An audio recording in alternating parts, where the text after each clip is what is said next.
محترم ناظرین، السلام علیکم ورحمۃ اللہ وبرکاتہ۔ آپ تمامی حضرات کا الاحسان میڈیا میں خیر مقدم ہے۔ آپ جس ویڈیو کو دیکھنے جا رہے ہیں، اس ویڈیو میں دو بڑے اسکالرز نے خانقاہ عارفیہ پر جتنے بھی اعتراضات کیے گئے ہیں ان تمام اعتراضات کا مدلل جواب پیش کیا ہے۔ ایک عالم جنہوں نے سوال پیش کیا ہے ان کا نام مفتی آفتاب رشک مصباحی ہے۔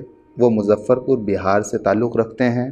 آپ ایک معتدل فکر رکھنے والے نوجوان عالم ہیں۔ دوسرے عالم ڈاکٹر ذیشان احمد مصباحی صاحب ہیں۔ انہوں نے جامعہ اشرفیہ مبارک پور اعظم گڑھ سے 2004 میں فضیلت کی ہے اور اس کے بعد جامعہ ملیہ اسلامیہ دہلی سے انہوں نے PhD مکمل کی ہے اور تقریباً 2012 سے مسلسل جامعہ عارفیہ سے اسراواں کوشامبی الہ آباد میں درس و تدریس کے منصب پر فائز ہیں۔ انہوں نے ان تمام اعتراضات کا مدلل جواب پیش کیا ہے۔ ان کی علمی شخصیت پورے ہندوستان میں مشہور و معروف ہے۔ علمی حلقوں میں ان کی تحریروں کو بہت سراہا جاتا ہے۔ آپ بہت ہی روشن فکر کے مالک ہیں۔ اب آپ کے سامنے ویڈیو موجود ہے۔ اللہ رب العزت کی ذات سے امید قوی ہے کہ یہ ویڈیو بھی پھیلائے گئے انتشار اور اختلافات اور اعتراضات کو ختم کرنے کا ایک بہترین ذریعہ ثابت ہوگی۔ السلام علیکم ورحمۃ اللہ وبرکاتہ۔ وعلیکم السلام ورحمۃ اللہ وبرکاتہ۔ آج کی اس مجلس میں ہم خانقاہ عارفیہ کے تعلق سے کچھ بنیادی چیزیں جاننا چاہیں گے۔ ضرور۔ کیونکہ خانقاہ عارفیہ اس وقت پورے ہندوستان میں ایک معروف خانقاہ کی حیثیت سے متعارف ہے۔ اس کے ساتھ ساتھ اس کی خدمات بھی قابل ستائش ہے، لیکن کچھ وجوہات ہیں جس کی ہم وضاحت چاہتے ہیں۔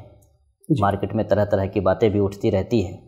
تو سب سے پہلی بات تو یہ ہے کہ آپ ایک مستقل طریقے سے اس خانقاہ سے منسلک ہیں اور یہاں استاذ ہیں، تو اس خانقاہ عارفیہ کا تھوڑا سا مختصر تعارف کرا دیں۔ بسم اللہ الرحمن الرحیم۔ آج سے ٹھیک 43 سال پہلے جو موجودہ سجادہ نشین ہیں شیخ ابو سعید شاہ احسان اللہ محمدی دامت اللہ العالی، ان کو خلافت و اجازت ملی اور اس خانقاہ کے ذمہ دار ہوئے۔ اس خانقاہ کی ذمہ ان کے پاس آئی اور جب ان کا دور آیا تو ان کے ہاں جو ہے انہوں نے کچھ چیزوں کا اضافہ کیا۔ جو خانقاہی روایت تھی وہ تھی ہی، اس کے ساتھ یہاں پہ تعلیمی روایت کا سلسلہ شروع کیا انہوں نے، تبلیغی کام انہوں نے شروع کیا، اکیڈمی قائم کی اور تحقیقی کام شروع کیا۔ اس طور پہ بہت سارے تعلیمی علمی خدمات بھی اس کے دائرے میں آ گئیں اور پھر یہاں پہ ملک و بیرون ملک سے بڑے بڑے علماء مفکرین یہاں پہ آئے، ان کے خطبات ہوئے، لیکچرز ہوئے۔ اس کی وجہ سے اس خانقاہ کی مزید شہرت ہوئی۔ تو یہ اجمالی طور پہ کل داستان ہے اس خانقاہ کی۔ اور آپ نے کہا کہ یہ متعارف ہے لیکن پھر بھی اس کے پیچھے کچھ سوالات ہوتے ہیں، تو یہ تو ایک نیچرل چیز ہے کہ جب کوئی چیز متعارف ہوتی ہے تو پھر سوالات تو ہوتے ہی ہیں۔ اس میں کچھ جائز بھی سوالات ہو سکتے ہیں اور کچھ ناجائز بھی سوالات ہوتے ہیں، تو یہ فطری چیز ہے۔ مختصر میں آپ نے بہت اچھا تعارف کرایا خانقاہ عارفیہ کا۔ ایک سوال آج کل بہت زیادہ مارکیٹ میں سننے کو ملتا ہے کہ خانقاہ عارفیہ کا جو میلان ہے وہ وہابیت کی طرف ہے، جس کے وجوہات میں جیسے 3 طلاق کو ایک قرار دینا یا فاسق و فاجر کے پیچھے نماز ادا کر لینا، یہ وجوہات بتائی جاتی، تو اس کی کہاں تک حقیقت ہے؟ کیا وہابیت کی یہ علامت ہے کہ 3 طلاق کو ایک دینا یا فاسق و فاجر کی اقتداء میں نماز پڑھ لینا؟ دیکھیے، جہاں تک وہابیت کا الزام کسی بھی ادارے یا خانقاہ پہ آنے کی بات ہے تو آپ سمجھ لیجئے کہ وہابیت کے 2 پہلو ہیں۔ وہابیت کا ایک نعرہ ہے اصلاح کا، دوسرا اس کا جو کام ہے وہ یہ ہے کہ صوفی روایات کی مخالفت۔ 2 چیزیں ہیں۔ تو چونکہ اس کے 2 پہلو ہیں، وہابیت کے اندر 2 پہلو ہیں، ایک ہے صوفی روایت کی مخالفت اور دوسرا ہے اصلاح کا نعرہ۔ اب اس کا نتیجہ یہ ہوا کہ جو بھی اصلاح کی بات کرے گا لوگ اس کو وہابی کہیں گے۔ اس کے علاوہ جتنے لوگ ہیں جنہوں نے خانقاہوں کے اندر اصلاح کا کام کیا، سماج کے اندر اصلاح کا کام کیا، ان پہ فوراً وہابی کا الزام آ جاتا ہے۔ تو ایک تو یہ کہ جو بھی اصلاح کا کام کرے گا اس پہ الزام آئے گا، اور خانقاہ عارفیہ نو ڈاؤٹ کچھ اصلاحاتی اس کے اقدامات ہیں، اس کی بنیاد پہ یہ جو نیچرل سوال ہے اس کی طرف بھی آیا۔ اب رہا جو 2 مثالیں آپ نے پیش کی، ایک مثال پیش کی آپ نے فساق کے پیچھے، فاسق و فاجر کے پیچھے اقتداء کا مسئلہ، اور دوسرا سوال کیا آپ نے 3 طلاق کا مسئلہ۔ فاسق و فاجر کی اقتداء کے پیچھے کی بات کریں اگر ہم، فاسق و فاجر کے پیچھے نماز کے جواز کی اگر ہم بات کرتے ہیں تو آپ سمجھ لیں کہ یہ تو عقائد کی تمام کتابوں میں یہ بات لکھی ہوئی ہے کہ فاسق و فاجر کی اقتداء میں ہم نماز کے قائل ہیں، اور اہل قبلہ کے ہم نماز جنازہ کے قائل ہیں، فاسق و فاجر کی نماز کے قائل ہیں۔ تو یہ تو آپ بہت متقدمین کے یہاں سے، یعنی تیسری چوتھی صدی سے جو علم الکلام کی جو روایت شروع ہوتی ہے تب سے آپ کو آنا پڑے گا۔ اور اگر فاسق و فاجر کے پیچھے جواز نماز کی وجہ سے اگر کوئی وہابی ہو جاتا ہے تو پھر تو وہابیوں کے لیے بڑی آسانی ہو جائے گی کہ ان کی تاریخ دوسری تیسری صدی سے شروع ہو جائے گی، جس کا ڈانڈا جو ہے امام ابو حنیفہ رحمۃ اللہ علیہ، امام ابو الحسن اشعری رحمۃ اللہ علیہ، اس طرح کے جو ہمارے اسلاف ہیں وہ سارے کے سارے کوئی بچے گا نہیں، سب وہابی بن جائیں گے، چونکہ سب نے اس بات کو لکھا ہے کہ فاسق و فاجر کے پیچھے نماز ہو جائے گی۔ دراصل مسئلہ دو ہے، ایک ہے فاسق و فاجر کے پیچھے نماز کے جواز کا مسئلہ، دوسرا ہے فاسق و فاجر کو امام بنانے کا مسئلہ۔ یہ دو چیزیں ہیں، عموماً طور پہ دونوں کو لوگ خلط ملط کر دیتے ہیں، اس سے کنفیوژن کریٹ ہوتا ہے اور عوام جو ہے غلط فہمی میں مبتلا ہو جاتی ہے، اور عوام سے مراد خاصی پڑھے لکھے مولوی حضرات بھی اس میں غلط فہمی میں مبتلا ہو جاتے ہیں۔ کسی بھی فاسق و فاجر کو امام بنانا جائز نہیں ہے، یہ بہت کلیئر مسئلہ ہے۔ دوسری طرف ہر فاسق و فاجر کے پیچھے نماز پڑھنا جائز ہے۔ ابھی یہ دو طرح کا مسئلہ ہو گیا، آپ کہیں گے اس میں کنٹرڈکشن ہے، تضاد ہے، کوئی تضاد نہیں۔ اس کا مطلب یہ ہے، علماء نے جو اس کی تشریح کی ہے وہ تشریح یہ ہے کہ جہاں پر آپ کا اقتدار ہے، جو امام آپ کے اقتدار کے تابع ہے، جو مسجد آپ کے کنٹرول میں ہے، وہاں آپ کے لیے جائز نہیں ہے کہ آپ کسی فاسق و فاجر کو، گمراہ کو آپ امام بنائیں، چونکہ متقی پارسا ہوتے ہوئے، اہل سنت کے لوگوں کو ہوتے ہوئے فاسق و فاجر کو بنا رہے ہیں، گمراہ کو بنا رہے ہیں، تو یہ بہت بڑی خطا ہے، بہت بڑی چوک ہے، یہ آپ کے لیے جائز نہیں ہے۔ امام بنائیے، کوشش کیجئے کہ وہ اہل سنت کا ہو، زیادہ سے زیادہ متقی پارسا ہو، ذا علم ہو۔ تو جہاں پہ آپ کا کنٹرول ہے وہاں پہ جائز نہیں کہ آپ فاسق و فاجر کو بنائیں، لیکن مسئلہ اس کا نہیں کہ جہاں پہ آپ کا کنٹرول ہے، مسئلہ اس کا ہے جہاں پہ آپ کا کنٹرول نہیں ہے۔ مثال کے طور پہ حرمین طیبین کی بات کریں کہ اس وقت حرمین طیبین ایک گورنمنٹ کے تحت چل رہی ہے، وہاں پہ آپ کا کون سا ادھیکار ہے، کون سا اختیار ہے کہ آپ جا کے وہاں پہ امام چینج کر دیں گے؟ تو وہاں پہ آپ کا کام امام چینج کرنا نہیں ہے، بلکہ آپ کو نماز پڑھنا ہے۔ اس کی وجہ یہ ہے کہ اہل سنت کے تمام علماء نے اس بات کو بہت وضاحت سے لکھا ہے کہ جہاں پہ فاسق یا فاجر یا گمراہ امام ہو اور اس کو ہٹانا ممکن نہ ہو تو دو آپشن ہوتا ہے کہ یا تو اس کے پیچھے آپ نماز پڑھ لیں یا اس سے ہٹ کے نماز پڑھیں۔ ہمارے ائمہ نے اس بات کی صراحت کی ہے کہ اہل سنت کا طریقہ یہ ہے کہ ان کے پیچھے نماز پڑھ لی جائے، چونکہ اس کو ہٹا نہیں سکتے، مجبوری ہے، اور جماعت میں انتشار اور افتراق پیدا کرنا یہ گمراہوں کا طریقہ ہے۔ تو ہمارے ائمہ نے اس بات کی وضاحت اور تفصیل کی ہے، جس کی تفصیل خود فتاوی رضویہ میں موجود ہے۔ فتاوی رضویہ میں النہی العقید کے اندر یہ تفصیل موجود ہے کہ اہل سنت کا طریقہ کار یہ ہے کہ اس کے پیچھے نماز پڑھ لیتے ہیں، لیکن گمراہوں کا طریقہ کار یہ ہے کہ وہ جس کو گمراہ سمجھتے ہیں اس کے پیچھے نماز نہیں پڑھتے ہیں۔ دراصل گمراہوں کے یہاں تقسیم صرف مومن اور کافر کی ہے، وہ یا تو ان کے نزدیک کوئی مومن ہوتا ہے یا کافر ہوتا ہے، لہٰذا گمراہوں کا طریقہ یہ ہوتا ہے کہ اپنے فرقے اور جتھے کے علاوہ سارے فرقوں کو کافر کہتے ہیں، اس لیے کسی کے پیچھے نماز نہیں پڑھتے، وہ کہتے ہیں کہ ہمارے علاوہ سب کافر ہیں، ہم ان کے پیچھے نماز نہیں پڑھیں گے۔ لیکن اہل سنت کے یہاں تین گروپ ہیں، مومن، گمراہ اور کافر۔ تو جو اہل قبلہ ہیں، جو نماز روزے کے قائل ہیں، نماز روزے پہ کاربند ہیں، ضروریات دین پہ کاربند ہیں، اہل سنت جو ہے ان کو کافر نہیں کہتے، گمراہ کہتے ہیں، اس لیے ان کے پیچھے نماز جہاں پہ مجبوری ہے وہاں اس کے پیچھے نماز پڑھنے کو جائز قرار دیتے ہیں، اور اس کی گمراہیت کی وجہ سے یا اس کے فسق و فجور کی وجہ سے وہاں سے نماز نہ قائم کر کے اپنی 1.5 انچ کی جماعت الگ بنا لینے کو یہ دراصل افتراق فی الدین ہے، جس سے قرآن پاک میں، حدیث پاک میں منع کیا گیا ہے۔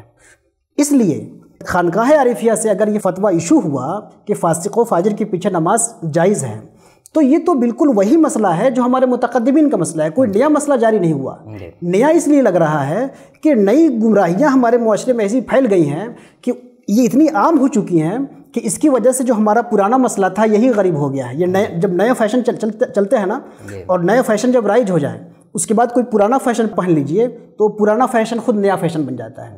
تو ہماری بات کچھ لوگوں کو نئی اس لیے لگ رہی ہے کہ چونکہ آج کل کچھ نئے فتوے، نئے نظریات مارکیٹ میں رائج ہو چکے ہیں، اس لیے خانقاہ عارفیہ کا جو فیصلہ ہے یہ وہابیت کا اس سے تعلق نہیں ہے، اہل سنت کا قدیم متفقہ یہی فیصلہ ہے۔ خود ماضی قریب میں اعلیٰ حضرت فاضل بریلوی رحمۃ اللہ علیہ کا یہی موقف ہے کہ اگر کوئی گمراہ ہے تو اس کے پیچھے نماز پڑھی جائے گی۔ ہاں اگر آپشن موجود ہے، دو مسجد ہے، ادھر ایک گمراہ کی مسجد ہے، ادھر سنی کی مسجد ہے، ادھر فاسق امام ہے، ادھر متقی امام ہے، تو آپ کے پاس آپشن موجود ہے، آپ جا کے نماز پڑھیے۔ لیکن یہ جائز نہیں ہے کہ جہاں پہ آپشن نہیں ہے آپ جماعت چھوڑ دیں، کیونکہ جماعت چھوڑنا یہ گمراہوں کا طریقہ ہے۔ ایک بات یہ ہو گئی۔ دوسری بات، 3 طلاق کے مسئلے کی جو بات ہے، ایک مجلس کی 3 طلاق ایک ہوتی ہے، یہ مسئلہ شیخ ابن تیمیہ کی ایجاد ہے، اور شیخ ابن تیمیہ نے جب یہ مسئلہ لکھا تو ان کے زمانے کے تمام حنفی، شافعی، مالکی، حنبلی، سنی علماء نے اس مسئلے کا رد کیا اور اس کا تسلسل آتا رہا۔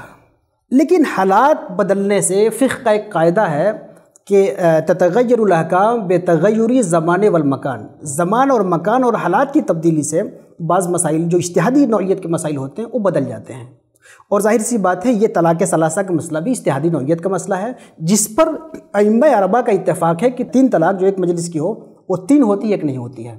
اس لیے قدیم زمانے سے اہل سنت کا موقف یہی تھا کہ 3 طلاق جو ایک نشست میں دی جائے وہ بھی 3 ہو جائے گی۔ اس کے برخلاف شیخ ابن تیمیہ، جن کو وہابیت کا بانی کہا جاتا ہے، انہوں نے یہ نظریہ پیش کیا کہ نہیں، 3 طلاق جو ایک مجلس میں ہوتی ہے وہ 3 نہیں ہوتی ہے بلکہ ایک ہی ہوتی ہے۔ تو یہ شیخ ابن تیمیہ کا موقف تھا۔ اب اصل میں جو آپ کا سوال ہے، اس مسئلے سے خانقاہ عارفیہ کا تعلق کیا ہے؟ آپ کہیں گے کہ ایسا کیسے ہو سکتا ہے کہ بغیر آگ کے دھواں نکل جائے، کچھ نہ کچھ تو بات ہوگی۔ تو ہاں، ایک بات ہے جس کی طرف وضاحت میں کر دوں۔ ہوا یہ کہ آج سے 3 سال پہلے، 3 سال 3.5 سال پہلے، جب 3 طلاق کا مسئلہ ہندوستانی عدالت میں زیر بحث تھا، اس پہ بڑی بحثیں ہو رہی تھیں، اور یہ تھا حکومت کا دباؤ تھا کہ اس کو 3 کو ایک کیا جائے، یا اس پہ سخت بحثیں ہو رہی تھیں۔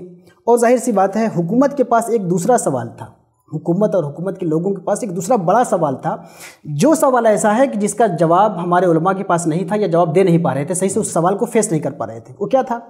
وہ یہ تھا کہ بھائی ہندوستان کے یہ دیوبند والے ہوں کہ بریلی والے ہوں یا دوسرے ہندوستان کے علماء ہیں، یہ کہہ رہے ہیں کہ نہیں، بالکل قرآن میں لکھا ہے کہ 3 طلاق ایک مجلس میں 3 ہو جائے گی، تو یہ تو بالکل قرآن کا حوالہ دے رہے ہیں۔ دوسری طرف ہندوستان ہی میں ایک طبقہ موجود ہے اہل حدیث کا، جو کہتا ہے کہ نہیں، 3 طلاق جو ایک مجلس کی وہ ایک ہی ہوگی۔ چلیے آپ یہ چھوٹا طبقہ ہندوستان میں مت مانیے اس کو، سعودی کی حکومت، پاکستان کا قانون، مصر جو اہل سنت کا مرکز ہے، اس کے علاوہ عالم اسلام کے اکثر بلاد عربیہ میں جو ہے، جہاں پہ صرف وہابی کی حکومت نہیں، جہاں پہ صوفیوں کی حکومت ہے، وہاں بھی یہی قانون ہے۔ تو اس وقت تو بر صغیر کو اگر چھوڑ دیں، عالم عرب کی بات کریں تو عالم عرب میں خواہ وہ وہابی کنٹریز ہوں یا وہ صوفی کنٹریز ہوں، اہل سنت ہوں یا اہل سنت کے مخالفین ہوں، سب نے متفقہ طور پہ 3 طلاق کو ایک طلاق مان لیا ایک مجلس کی۔ تو گورنمنٹ کی طرف سے سوال تھا کہ کیا اسلام کو اور قرآن کو صرف ہندوستان والے پڑھتے ہیں؟ اس کا جواب علماء دے رہے تھے، لیکن اس بڑا ہنگامہ تھا، بڑی رسوائی عام تھی۔ آپ جانتے ہیں کہ ایک سے ایک بڑے جاہل بیوقوف قسم کے لوگ ٹیلی ویژن پہ چلے جاتے ہیں، اور ٹیلی ویژن کے جو اینکرز ہوتے ہیں یہ فنکار ہوتے ہیں، ان کے سوال کا جواب نہ دے کر کے اسلام کی جگہسائی کر کے آ جاتے ہیں۔ دوسری طرف جو ہے گورنمنٹ کا دباؤ تھا کہ ہم قانون پاس کریں گے اس کے خلاف، اور بل ہم لے کے آئیں گے اور اس کو ہم بدلیں گے، اور 3 طلاق والا کیس کو ہم بالکل ختم کریں گے۔ ایسی صورت میں میں نے فیس بک پہ ایک سوال لکھا تھا، ایک سوال صرف یہ تھا کہ کیا 3 طلاق کا جو مسئلہ ہے، جس طرح عالم عرب میں اور دوسرے علاقوں میں اس پہ غور و خوض کیا گیا، کیا ہندوستان کے علماء بھی اس نازک وقت میں، دیوبند اور بریلوی یا دوسرے جو طبقے کے علماء ہیں، کیا اس وقت اس پہ بیٹھ کر کے غور و خوض کر سکتے ہیں؟ کیا یہ مسئلہ ایسا ہے کہ جس پہ غور و خوض کر سکیں؟ بیٹھ کے ایک بار سوچیں تو صحیح۔ بس معاملہ اتنا ہے، اور یہ ذاتی میرا سوال ہے، اس کا تعلق خانقاہ سے نہیں ہے، اور نہ اس کا تعلق جامعہ عارفیہ سے ہے، نہ دارالفتہ عارفیہ سے ہے، اس کا تعلق ذاتی طور پہ مجھ سے ہے۔ اور پھر یہ میرا موقف نہیں ہے، میرا سوال ہے، میں نے کوئی موقف پیش نہیں کیا، میں نے سوال پیش کیا۔ اب میرے سوال کو میرا موقف بنایا گیا، اور اس میرے موقف کو خانقاہ عارفیہ کا موقف بنایا گیا، اور جو اس میں شرپسند عناصر تھے اسی وقت لگ گئے۔ چنانچہ جب اسی وقت کچھ لوگوں نے ہنگامہ کیا تو صاحب سجادہ خانقاہ عارفیہ شیخ ابو سعید دامت اللہ العالی نے اسی وقت بروقت اخبار میں اپنا بیان، پریس ریلیز جاری کیا، اور بیان جاری کر کے یہ بتایا کہ ہمارا موقف وہی ہے جو ائمہ اربعہ کا موقف ہے کہ ایک مجلس کی 3 طلاق 3 ہی ہوتی ہیں۔ لیکن شیخ ابو سعید دامت اللہ العالی نے اس کو اخبار میں چھپوایا، اس اخبار کو فیس بک سے، واٹس ایپ سے ہم لوگوں نے خوب شیئر کیا، لیکن وضاحت کون سنتا ہے؟ وضاحت وہ سنتا ہے جس کے دماغ میں شک ہو، آپ وضاحت کر دیں کہ اس کو بات سمجھ میں آ جائے گی. لیکن جس کے دل میں خناس ہو، جس کے دماغ میں خناس اور شرارت بھری ہو، وہ آپ کی وضاحت کو نہیں سنتا ہے، وہ بس اپنے سوال کو ہی دہرایا جائے گا. آپ چاہے 50 بار جواب دے دیں، وہ اپنا سوال دہرایا جائے گا. آج سے 3 سال قبل، اسی کے بعد کچھ دنوں بعد، 3 4 5 6 مہینے کے بعد، میں جامعہ اشرفیہ میرا جانا ہوا، اور وہاں استاذ گرامی جو اس وقت جامعہ اشرفیہ کے پرنسپل بن چکے ہیں، اس وقت پرنسپل نہیں تھے، مدرس تھے، مفتی بدر عالم صاحب سے میری ملاقات ہوئی. دیگر موضوعات پہ باتیں ہوتی رہیں. پھر اس کے بعد انہوں نے کہا مجھ سے اچانک کہ آپ نے میرا مضمون پڑھا؟ تو میں نے کہا کہ کون سا مضمون حضرت؟ تو وہی جو میں نے آپ کے خلاف لکھا ہے. میں نے کہا حضرت آپ نے میرے خلاف مضمون کیوں لکھا ہے؟ میں نے کون سا گناہ کر دیا کہ آپ نے میرے خلاف مضمون لکھا ہے؟ تو نہیں، وہ آپ نے جو سوال کیا تھا فیس بک میں 3 طلاق کا، تو اس کا ہم نے بھرپور جواب دیا ہے اور ہم نے لکھا آپ کے خلاف. میں نے کہا حضرت ہماری نظر سے نہیں گزرا. کہنے لگے نہیں، وہ جو امجد رضا کا جو رسالہ ہے نا پٹنہ والا، الرضا والا، اس میں لکھا ہے ہم نے. تو میں نے کہا کہ امجد صاحب تو رسالہ ہم کو بھیجتے ہیں، رسالہ ہمارے یہاں تھا، کہیں کبھی نظر نہیں پڑی. بولے نہیں اپنے نام سے نہیں لکھا تھا، میں نے دوسرے کے نام سے لکھا تھا. میں نے کہا حضرت آپ کو کوئی بات ہی ہم سے کرنی ہو تو براہ راست ہم سے پوچھ لیا کریں، ہماری اصلاح کر لیا کریں. ہم سے کوئی غلطی ہو تو ہماری اصلاح کر دیا کریں. آپ کو رسالے میں لکھنے کی کیا ضرورت؟ پھر کوئی مسئلہ ہی نہیں تھا، نہ اس کا خانقاہ عارفیہ سے تعلق تھا، نہ مجھ سے تعلق تھا. میں نے ایک سوال کیا تھا، آپ فون کر کے مجھے سمجھا سکتے تھے، ڈانٹ سکتے تھے کہ فیس بک پہ ایسا سوال نہ کرو، میں مان جاتا. آپ کو لکھنے کی کیا ضرورت تھی؟ اب چلیے لکھا بھی آپ نے تو آپ کو اپنے نام سے چھاپنا چاہیے تھا، کسی مجہول کے نام سے کیوں چھاپ دیا؟ آپ جانتے ہیں کہ میں ایرے گرے کا مضمون تو میں پڑھتا ہی نہیں ہوں. آپ کا مضمون ہوتا تو میں ضرور پڑھتا. پتہ نہیں کس علم کس نام سے آپ نے چھاپ دیا، میں کیوں پڑھوں اس کو؟ بولے نہیں صاحب، آپ سے ہمیں بہت ڈر لگتا ہے اس لیے ہم آپ کے نام سے نہیں چھاپتے ہیں. میں نے کہا حضرت اس میں کون سی بڑی بات ہے؟ آپ کو، میں آپ کا شاگرد ہوں، آپ کو جس وقت مجھ سے کوئی شکایت ہو براہ راست آپ کریے. میں نے ان سے یہ بھی کہا کہ دیکھیے ابھی تو ہمارا کوئی موقف نہیں ہے، ایک سوال تھا میں نے کر دیا، اس پہ آپ اتنا ناراض ہو گئے کہ آپ نے میرا رد بلیغ بھی لکھ دیا. میں نے کہا کہ میرا ارادہ ہے کہ اس مسئلے کو میں تحقیق کروں، اور جس طرح بہت سارے علماء ازہر اور علامہ پیر کرم شاہ ظہری اور بھی بہت سے علماء نے اس پہ جو تحقیق کی ہے، میں ان تمام تحقیقات کا مطالعہ کروں اور اس کے بعد اپنا موقف ہی لکھوں. چونکہ آپ لوگ جب ناراض ہو گئے ہیں تو موقف لکھوں. اور میں نے کہا کہ حضرت آپ پریشان نہ ہوں، جس دن میں اپنا موقف لکھ لوں گا سب سے پہلے میں آپ کے سامنے پیش کروں گا آپ کی اصلاح کے لیے، اور آپ کی جو اصلاحات آئیں گی اس کے بعد کتاب شائع کریں گے. آپ ایسے کیوں پریشان ہو جاتے ہیں؟ تو یہ کہانی ہے. جو اقتداء کا مسئلہ ہے، فاسق و فاجر کے پیچھے اقتداء کا مسئلہ ہے، یہ خالص اہل سنت کا مسئلہ ہے. اس کے خلاف اگر کوئی ہنگامہ کر رہا ہے وہابیت کا تو دراصل وہ سنی ہے ہی نہیں، وہ کوئی فرقہ ہے. اور طلاق ثلاثہ کی بات کریں تو خانقاہ عارفیہ کا وہی موقف ہے جو ہم نے بتایا، جو ہمارے متقدمین کا موقف ہے. میرا بس ایک سوال تھا، اس سوال کو میرا موقف، پھر اس موقف کو خانقاہ عارفیہ کا موقف بنا دیا گیا. یہ کل حقیقت ہے. اب اس کی بنیاد پہ کوئی ہنگامہ کر رہا ہے تو آپ سوچ سکتے ہیں کہ اس کے دل میں اور دماغ میں کتنے جراثیم بھرے پڑے ہیں.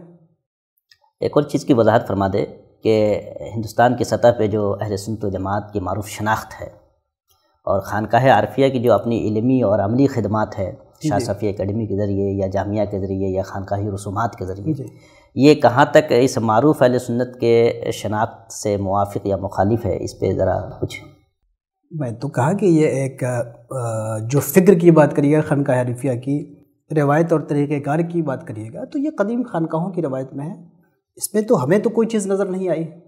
اگر آپ کوئی چیز نشاندہی کریں اور بتائیں کہ یہاں پہ کیسا ہے، کوئی چیز ہمیں آپ دکھائیں کہ یہ اہل سنت کے خلاف ہے، تو مجھے وضاحت کرنے کی ضرورت پڑے. چونکہ میں تو خود یہاں پہ 2007 سے اس خانقاہ سے وابستہ ہوں اور 2012 سے اب 21 آ گیا، یعنی تقریباً 10 سال سے مستقل طور پہ مقیم ہوں. مجھے تو کوئی یہاں کی فکر یا کوئی عمل اہل سنت کے خلاف نظر نہیں آیا.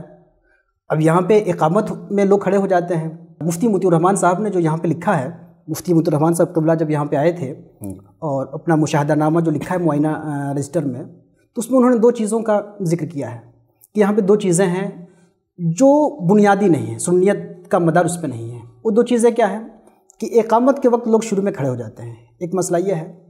دوسرا مسئلہ ہے کہ مضامین کے ساتھ قوالی ہوتی ہے. لیکن انہوں نے کہا کہ یہ اہل سنت کی امتیازات میں سے نہیں ہے، اہل سنت کے مختلف ہی مسائل میں سے ہیں. اس کی بنیاد پہ سنیت یا غیر سنیت کا فیصلہ نہیں کیا جا سکتا ہے. چونکہ اگر اس کی بنیاد پہ، مثال کے طور پہ مضامیر کی بنیاد پہ آپ سنیت کا فیصلہ کریں یا وہابیت کا فیصلہ کریں تو سب سے پہلے جو لوگ جھنڈا اٹھائے ہوئے ہیں اعلیٰ حضرت کا اور اعلیٰ حضرت کی جھنڈے کی روشنی میں خانقاہ پہ جو حملہ آور ہوتے ہیں تو ان کو پتہ ہی نہیں کہ سب سے پہلے اعلیٰ حضرت خود وہابی ہو جائیں گے. اس کی وجہ یہ ہے کہ کھچوچھا کے جو ہمارے اکابر علماء ہیں اور بھی بہت سی خانقاہیں ہیں، میں صرف ایک مثال کی بات کر رہا ہوں، خانقاہ کی چوچا۔ خانقاہ کی چوچا کے جو ہمارے مشائخ ہیں یہ سب صدیوں سے قوالی سنتے رہے ہیں۔ اعلیٰ حضرت کا جو سلسلہ ہے برکاتیہ والا، جو صفی پور پہنچتا ہے، جو ہمارا بھی مرکز ہے صفی پور، یہ صفی پور کے علماء مشائخ ہوں یا مارہرہ کے مشائخ ہوں، یہ زمانے سے قوالی سنتے رہے ہیں۔ خانقاہ برکاتیہ کی بعض شاخ میں آج بھی قوالی ہو رہی ہے۔ تو قوالی کی بنیاد پہ اگر اہل سنت سے کوئی خارج ہو جاتا ہے تب تو یہ بڑا ایسا کھیل ہوگا کہ خود اعلیٰ حضرت بھی سنیت کے دائرے سے باہر ہو جائیں گے، اور اعلیٰ حضرت کے جتنے جھنڈا اٹھانے والے ہیں سب سنیت کے دائرے سے باہر ہو جائیں گے، اور سارے علماء اور مشائخ جو اس روایت پہ گامزن رہے ہیں یا اس روایت پہ گامزن رہنے والوں کو درست سمجھتے رہے ہیں، ایک طرف سے سب وہابی سب گمراہ ہو جائیں گے۔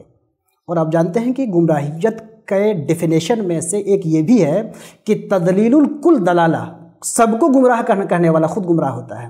تو جو لوگ یہ اس طرح کے مقدمہ بازی کر رہے ہیں، جو لوگ اس طرح کے اصول بنا رہے ہیں گمراہیت کے اور سنیت کے کہ ان کی نظر میں سب گمراہ ہو جائیں، تو ایسے لوگ خود شدید گمراہیت میں مبتلا ہیں۔ اور آپ بات کریے گا شروع میں کھڑے ہونے کی بات، تو یہ مسئلہ متقدمین سے مختلف ہی مسئلہ ہے، بہت سی خانقاہوں میں یہ طریقہ کار رائج رہا ہے۔ اذان ثانی کا مسئلہ ہو، اب اذان ثانی کا مسئلہ لے لیجئے، اذان ثانی بھی یہاں پہ مسجد کے اندر ہوتی ہے۔ دلچسپ بات یہ ہے کہ اعلیٰ حضرت فاضل بریلوی رحمۃ اللہ علیہ کے زمانے میں شروع میں خود ان کی مسجد میں اور ان کے پیر کی مسجد میں دونوں میں اندر مسجد اذان ہوتی تھی۔ تو اس کی بنیاد پہ اگر ہم وہابیت کا فیصلہ کریں کہ یہاں پہ اذان اندر ہوتی ہے، قامت میں لوگ کھڑے ہو جاتے ہیں، تو پھر وہی مقدمہ آ جائے گا ہمارا کہ اعلیٰ حضرت کے ابا بھی گمراہ ہو جائیں گے، وہ بھی وہابی ہو جائیں گے، خود اعلیٰ حضرت وہابی ہو جائیں گے، اور اعلیٰ حضرت کے جو پیر ہیں سب وہابی ہو جائیں گے۔ تو بھائی ایسی بات نہ کریے، مطلب سنیت کی ایسی نئی ڈیفینیشن لے کے مت آیا کریے کہ جس کی وجہ سے سارے ہمارے اکابر سارے اسلاف گمراہ ہو جائیں گے۔ اس قسم کی جو کھیل جو چل رہا ہے یہ خود گمراہیت کا کھیل ہے۔ ان کو اپنی ماضی کی روایت معلوم ہی نہیں ہے، انہوں نے ایک کتاب پڑھی ہے، وہ بھی اس میں اپنے مقصد کی چیز پڑھی ہے، اپنے مقصد کے علاوہ نہیں پڑھی ہے۔ یہ لوگ اس قدر محروم ہیں کہ چلو کسی کو مت مانو، اعلیٰ حضرت کو مانو، اعلیٰ حضرت کے ہی فتاوی رضویہ کو پورے طور پہ پڑھ لو تو تمہاری بات سمجھ میں آ جائے گی۔ اب اعلیٰ حضرت کو بھی صرف اپنے اینک سے دیکھو گے اور اپنے کام کی چیز فتاوی رضویہ سے نکالو گے تب تو بہت مسئلے پیدا ہو جائیں گے۔ اور ہمارا چھوڑیے، خانقاہ عارفیہ کا چھوڑیے، اب تو ان کے پاس جو بریلی اور مبارک پور اور پیلی بھیت کے جو لوگ ہیں اب یہ آپس میں لڑ رہے ہیں کہ صحیح طور پہ اعلیٰ حضرت کے مسلک پہ کون ہے۔ چنانچہ بریلی کے جو لوگ ہیں اب تک یہ کہتے رہے ہیں، جب تک علامہ اختر رضا خان ازہری صاحب رحمۃ اللہ علیہ جب تک موجود تھے تو اس وقت تک ان کی حیات تک لوگ کہتے رہے کہ سنیت کے معیار جو ازہری صاحب ہیں۔ پیلی بھیت والوں نے کہا نہیں یہ معیار نہیں ہے، یہ تو خود ہی گمراہوں کے مدرسے سے ازہر سے پڑھ کے آئے ہیں، گمراہوں کا جو شاگرد وہ خود گمراہ ہے، یہ کہاں سنیت کے معیار ہو جائیں گے؟ سنیت کا معیار فتاوی رضویہ، اور فتاوی رضویہ صرف ہم سمجھتے ہیں۔ تو اب پیلی بھیت والے کہہ رہے ہیں کہ فتاوی رضویہ صرف ہم سمجھ رہے ہیں اور سنیت کے ٹھیکیدار ہم ہیں۔ بریلی والے کہہ رہے ہیں کہ نہیں، فتاوی رضویہ صرف ہم سمجھ رہے ہیں اور اس کو صرف ہم جانتے ہیں۔ چنانچہ 2004 میں میری فراغت ہے اشرفیہ مبارک پور میں، اور 2003 میں پروگرام ہوا تھا اشرفیہ مبارک پور کے گیٹ کے سامنے، جہاں علامہ اختر رضا خان صاحب آئے تھے، مولانا علامہ ضیاء المصطفیٰ صاحب آئے تھے، بڑا پروگرام ہوا تھا۔ اس زمانے میں اس پروگرام میں لوگوں نے اشرفیہ کا بائیکاٹ کیا۔ اس کے بعد علامہ اختر رضا خان ازہری صاحب نے ان کا جو شرعی کونسل آف انڈیا جو ہے بریلی کا، اس میں اشرفیہ مبارک پور کے جو علماء وہاں پہ جاتے تھے ان سب کو خارج کر دیا، سب کو نکال دیا۔ علامہ اختر رضا خان صاحب جب حضور حافظ ملت کے مزار پہ جب فاتحہ پڑھنے آئے تھے تو سارے اشرفیہ کے اساتذہ جو ہے ہاتھ باندھ کے کھڑے تھے اور طلبہ ہاتھ باندھ کے کھڑے تھے، کسی کو انہوں نے جو ہے گھانسی نہیں ڈالا، وہ گئے مزار پہ فاتحہ پڑھی، گاڑی میں بیٹھے چلے گئے۔ اس کے بعد تقریباً 15-20 سال تک حیات سے رہے، 15-20 سال تک مبارک پور والوں کو بریلی میں انٹری نہیں ہوئی، اور کبھی اختر رضا خان صاحب نے ان کو گھاس نہیں ڈالا۔ اختر رضا خان صاحب نے خود تو نہیں بولا کچھ، لیکن ان کے حواری اور جواری یہی کہتے رہے کہ یہ مبارک پور والے جتنے ہیں سب حافظ ملت کے مسلک سے اور اعلیٰ حضرت کے مسلک سے سب پھر گئے ہیں، سب گمراہ ہو گئے ہیں۔ اور یہاں تک کہ ان لوگوں نے یہ کہا کہ اشرفیہ مبارک پور والے یہ استبل بن گئے ہیں۔ آج بھی گھوسی میں 15-20 کلومیٹر کے فاصلے پہ، مبارک پور کے فاصلے پہ علامہ ضیاء المصطفیٰ صاحب ہیں، نہ وہ ان کی سنتے ہیں نہ یہ ان کی سنتے ہیں۔ آج بھی یہ لوگ چلے جائیں، نہ ان کی انٹری بریلی میں ہے، یعنی بریلی سے مراد خانقاہ کے جو ذمہ داران ہیں جو اختر رضا خان صاحب تھے یا ان کے جو جانشین ہیں، نہ وہاں پہ ان کی انٹری ہے اور نہ ان کے گھوسی پہ انٹری ہے جو اشرفیہ کے سینئر استاد ہیں علامہ ضیاء المصطفیٰ۔ تو ان لوگوں نے ان کو خارج کر دیا۔ یہ لوگ بھی کئی خانقاہوں کو، کوئی اداروں کو یہ لوگ خارج کرتے رہے ہیں۔ میرے زمانے میں اشرفیہ مبارک پور سے کوئی عرس میں نہیں جاتا تھا، کچھوچا کے عرس میں کوئی نہیں جاتا تھا، کچھوچا کے ان لوگوں نے بائیکاٹ کر دیا تھا، کچھوچا گمراہ ہو گیا تھا۔ آج تعلقات ہو گئے، آج جانے لگے۔ تو یہ تو ایک کھیل ہو گیا ہے کہ اعلیٰ حضرت کے مسلک کا صحیح نمائندہ کون ہے۔ کل تک تو یہ باہر والوں کو خارج کرتے رہے، آج آپس میں یہی کام کر رہے ہیں۔ تو یہ لوگ جو ان کی جو روش ہے، دراصل یہ روش بالکل سنیت کے طریقے سے مختلف ہے۔ اعلیٰ حضرت اہل سنت والجماعت کے ایک بڑے عالم ہیں، ایک عبقری شخصیت ہیں، 20ویں صدی کے ایک عظیم محدث ہیں، ایک عظیم فقیہ ہیں، اس میں کوئی سوال نہیں۔ لیکن اعلیٰ حضرت تنہا اہل سنت کے عالم ہیں، یہ غلط سوال ہو گیا، یہی مقدمہ غلط ہو گیا کہ اعلیٰ حضرت کو انہوں نے تنہا سنیت کے معیار بنا دیا۔ جو لوگ بھی اعلیٰ حضرت کو سنیت کا معیار بناتے ہیں، پھر ان کے لیے پرابلم پیدا یہ ہو جاتی ہے کہ فتاوی رضویہ کی تشریح کی بنیاد پہ خود آپس میں ایک دوسرے کو اعلیٰ حضرت سے باہر اور مسئلے کے اعلیٰ حضرت سے باہر کر رہے ہیں۔ تو نہ فتاوی رضویہ سنیت کا معیار ہے، نہ اعلیٰ حضرت سنیت کے معیار ہیں، بلکہ سنیت کے معیار اہل سنت و جماعت کے متفق علیہ مسائل ہیں۔ اہل سنت و جماعت کے متفق علیہ مسائل اور عقائد سے جو منحرف ہوگا، وہ چاہے سید سراواں کا ہو، چاہے بریلی کا ہو، چاہے کچھوچا کا ہو کہ مبارک پور کا ہو، سب گمراہ ہوں گے۔ اور اہل سنت کے متفقہ مسائل اور عقائد و نظریات سے جو متفق ہوگا اور رہے باقی امور جو خود اہل سنت و جماعت میں مختلف فی ہے، اس میں کسی بھی نقطہ نظر کو اپنائے گا، خواہ وہ نقطہ نظر اعلیٰ حضرت کے موافق ہو، خواہ وہ نقطہ نظر تاج الشریعہ اختر رضا خان صاحب کے موافق ہو، خواہ وہ نقطہ نظر اشرفیہ مبارک پور کے دارالفتہ کے موافق ہو یا ان کے مخالف ہو، اس کے باوجود وہ سب لوگ سنی رہیں گے۔ سنیت کا دائرہ وسیع ہے، وسیع تھا، وسیع ہے۔ جو لوگ تنگ کر رہے ہیں، ان کی تفہیم ضروری ہے کہ ان کو صحیح انداز میں ہم سمجھائیں کہ بھائی سنیت کے دائرے کو تنگ مت کرو، سنیت کو سنیت سے سمجھو، سنیت کو اہل سنت کے عقائد و مسائل سے سمجھو، اپنے مدرسے کی گنبد اور اپنی خانقاہ کی اینٹ سے مت سمجھو۔ سنیت کسی کے باپ کی جاگیر نہیں ہے، نہ کسی کے مدرسے کی جاگیر ہے، نہ کسی کے دارالفتہ کی جاگیر ہے، نہ کسی کی خانقاہ کی جاگیر ہے۔ سنیت نام ہے اہل سنت و جماعت کے متفقہ عقائد و مسائل کے۔ یہ ہمارے لیے اہم ہے، ہم اس پہ قائم ہیں۔ اگر اس کے خلاف بریلی جائے گا ہم اس کے خلاف ہیں، اس کے خلاف اگر سید سراواں جائے گا ہم اس کے خلاف ہیں۔ ایک اور سوال مارکیٹ میں بہت زیادہ سننے کو ملتا ہے کہ پہلے جو علماء اہل سنت ہمارے ہندوستان کے ہیں، دیگر بڑے اداروں کے اور خانقاہوں کے، وہ سب برابر خانقاہ عارفیہ آتے رہے ہیں، لیکن اب وہ نہیں آ رہے ہیں اور کہا جا رہا ہے کہ ان سارے علماء نے بائیکاٹ کر دیا۔ مفتی عبید الرحمن صاحب، مفتی بدر عالم صاحب اور عبید اللہ خان صاحب، یہ سب لوگ جاتے رہے، اب کوئی نہیں آتا ہے۔ ان سارے لوگوں نے، علماء الہ آباد وغیرہ سب لوگوں نے بائیکاٹ کر دیا ہے۔ تو اس کی حقیقت کیا ہے؟ کیا ایسا صحیح ہے کہ سب لوگوں نے بائیکاٹ کر دیا اور سب لوگوں نے آنا چھوڑ دیا؟ دیکھیے، سب لوگوں نے آنا چھوڑ دیا ہے اور سب لوگوں نے بائیکاٹ کر دیا ہے۔ سب لوگوں سے آپ کی کیا مراد ہے، یہ خود ایک سمجھنے کی چیز ہے۔ لیکن آپ یہ سمجھیں کہ نہ تو خانقاہ عارفیہ میں ڈیلی دعوت اڑائی جاتی ہے، دسترخوان لگا کے ڈیلی لوگ آئیں، اور نہ جو ہمارے علماء و مشائخ ہیں وہ ڈیلی فرصت میں بیٹھے ہوئے ہیں کہ ہم ڈیلی خانقاہ عارفیہ میں چلیں۔ کسی کو بلایا جاتا ہے، کوئی کہیں جاتا ہے تو کبھی کبھی جاتا ہے نا۔ ایک عالم کو بلا لیا، ہم دوسرے عالم کو بلائیں گے، اس کے بعد ہم تیسرے عالم کو بلائیں گے۔ کنٹینیو تو ہم کسی کو بلا نہیں سکتے، کسی کو ہم کنٹینیو بلائیے کیسے ہو سکتا ہے؟ یا کنٹینیو کوئی آئے، اس کے پاس بھی کام ہے نا بھائی، دوستی محبت اپنی جگہ، لیکن ہمارے پاس بھی کام ہے، ان کے پاس بھی کام ہے، کوئی لوگ بیکار تو بیٹھے نہیں ہیں۔ اعظمی صاحب کی بات کر رہے ہیں، اگر آپ نے عبید اللہ خان اعظمی صاحب کی بات کی تو عبید اللہ خان اعظمی صاحب تو کئی بار آ چکے ہیں، اور مفتی عبید الرحمن صاحب کا اپنے نام لیا، مفتی عبید الرحمن صاحب کبھی آئے ہی نہیں۔ مفتی صاحب قبلہ آج کل تو ادھر رہ رہے ہیں، اپنے گھر کی طرف رہ رہے ہیں، بنارس میں ہوتے تو میں بھی کبھی جا کے مل لیتا تھا، تو آج کل بنارس میں رہ نہیں رہے ہیں۔ اور مفتی صاحب سے میں نے ایک بار میں نے ان کو دعوت دی تھی کہ حضرت تشریف لائیے ہمارے یہاں، تو انہوں نے کہا کہ چونکہ ہمارے سلسلے میں صرف مریدین کی دعوت پہ جایا جاتا ہے، تو میں ان کا مرید تھا نہیں، تو ان کی اپنی روایت ہے، اس سے نہ ہمیں بغاوت کر سکتا تھا نہ وہ کر سکتے تھے، تو مفتی صاحب کی کوئی بات ہی نہیں ہے۔ ہاں، اگر مفتی بدر عالم صاحب جو ہمارے استاذ گرامی ہیں اور آج کل پرنسپل کی کرسی پہ جلوہ افروز ہیں، ان کی بات کریے گا تو ان کے بارے میں مجھے علم ہے کہ وہ شاید آج کل زیادہ جلال میں ہیں، اور ان کا جلال جو ہے ہمارے لیے نقصان دہ ہے کہ نہیں، ان کے لیے کم سے کم مفید ہے۔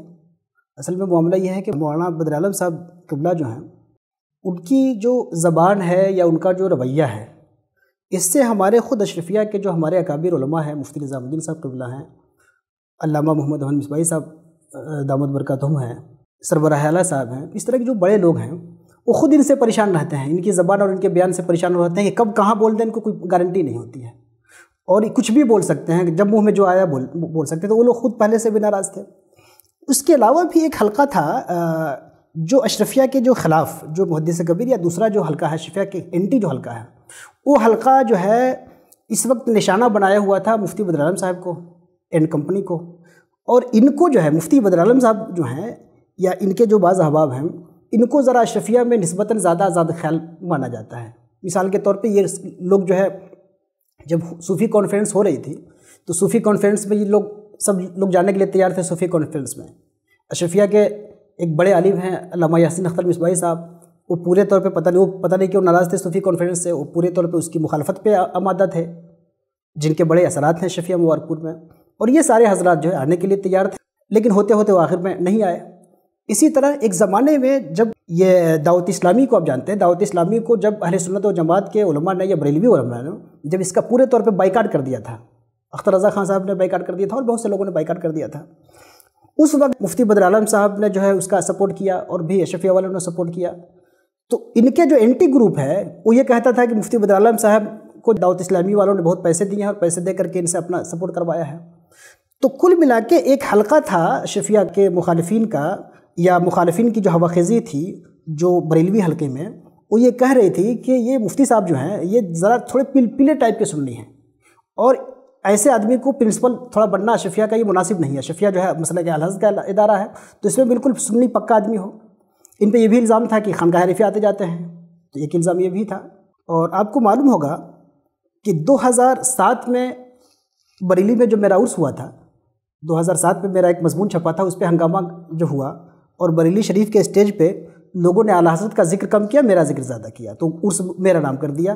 اور علامہ مقبول احمد سالک مصباحی نے جو ہے فون کر کے بتایا کہ آپ بڑے خوش نصیب ہیں کہ لوگوں کا عرس مرنے کے بعد ہوتا ہے، آپ کا جیتے جی جو آپ کا عرس ہو گیا بریلی شریف میں۔ تو جو یہ عرس ہوا تھا یہ کیوں ہوا تھا؟ یہ میرا ایک مضمون چھپا تھا جامع نور میں 2007 میں، اس کو لکھوایا تھا مفتی بدر عالم صاحب نے 2004 میں۔ اس مضمون کا پورا آئیڈیا جو ہے مفتی بدر عالم صاحب کا ہے۔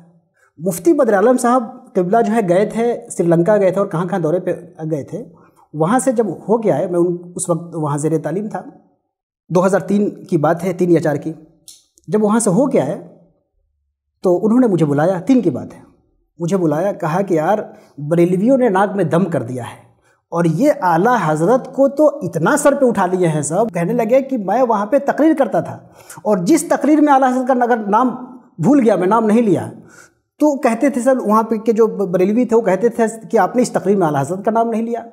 تو مفتی صاحب نے کہا کہ میں نے کہا بھائی ہم نے اللہ رسول کا نام لیا نا، اعلیٰ حضرت کا نام نہیں لیا، اللہ رسول کا نام لیا، خواجہ صاحب کا نام لیا، غوث کا نام لیا، اتنا کافی نہیں ہے؟ ارے یار کیا تم لوگ نماز میں بھی اعلیٰ حضرت کا نام لوگے کا؟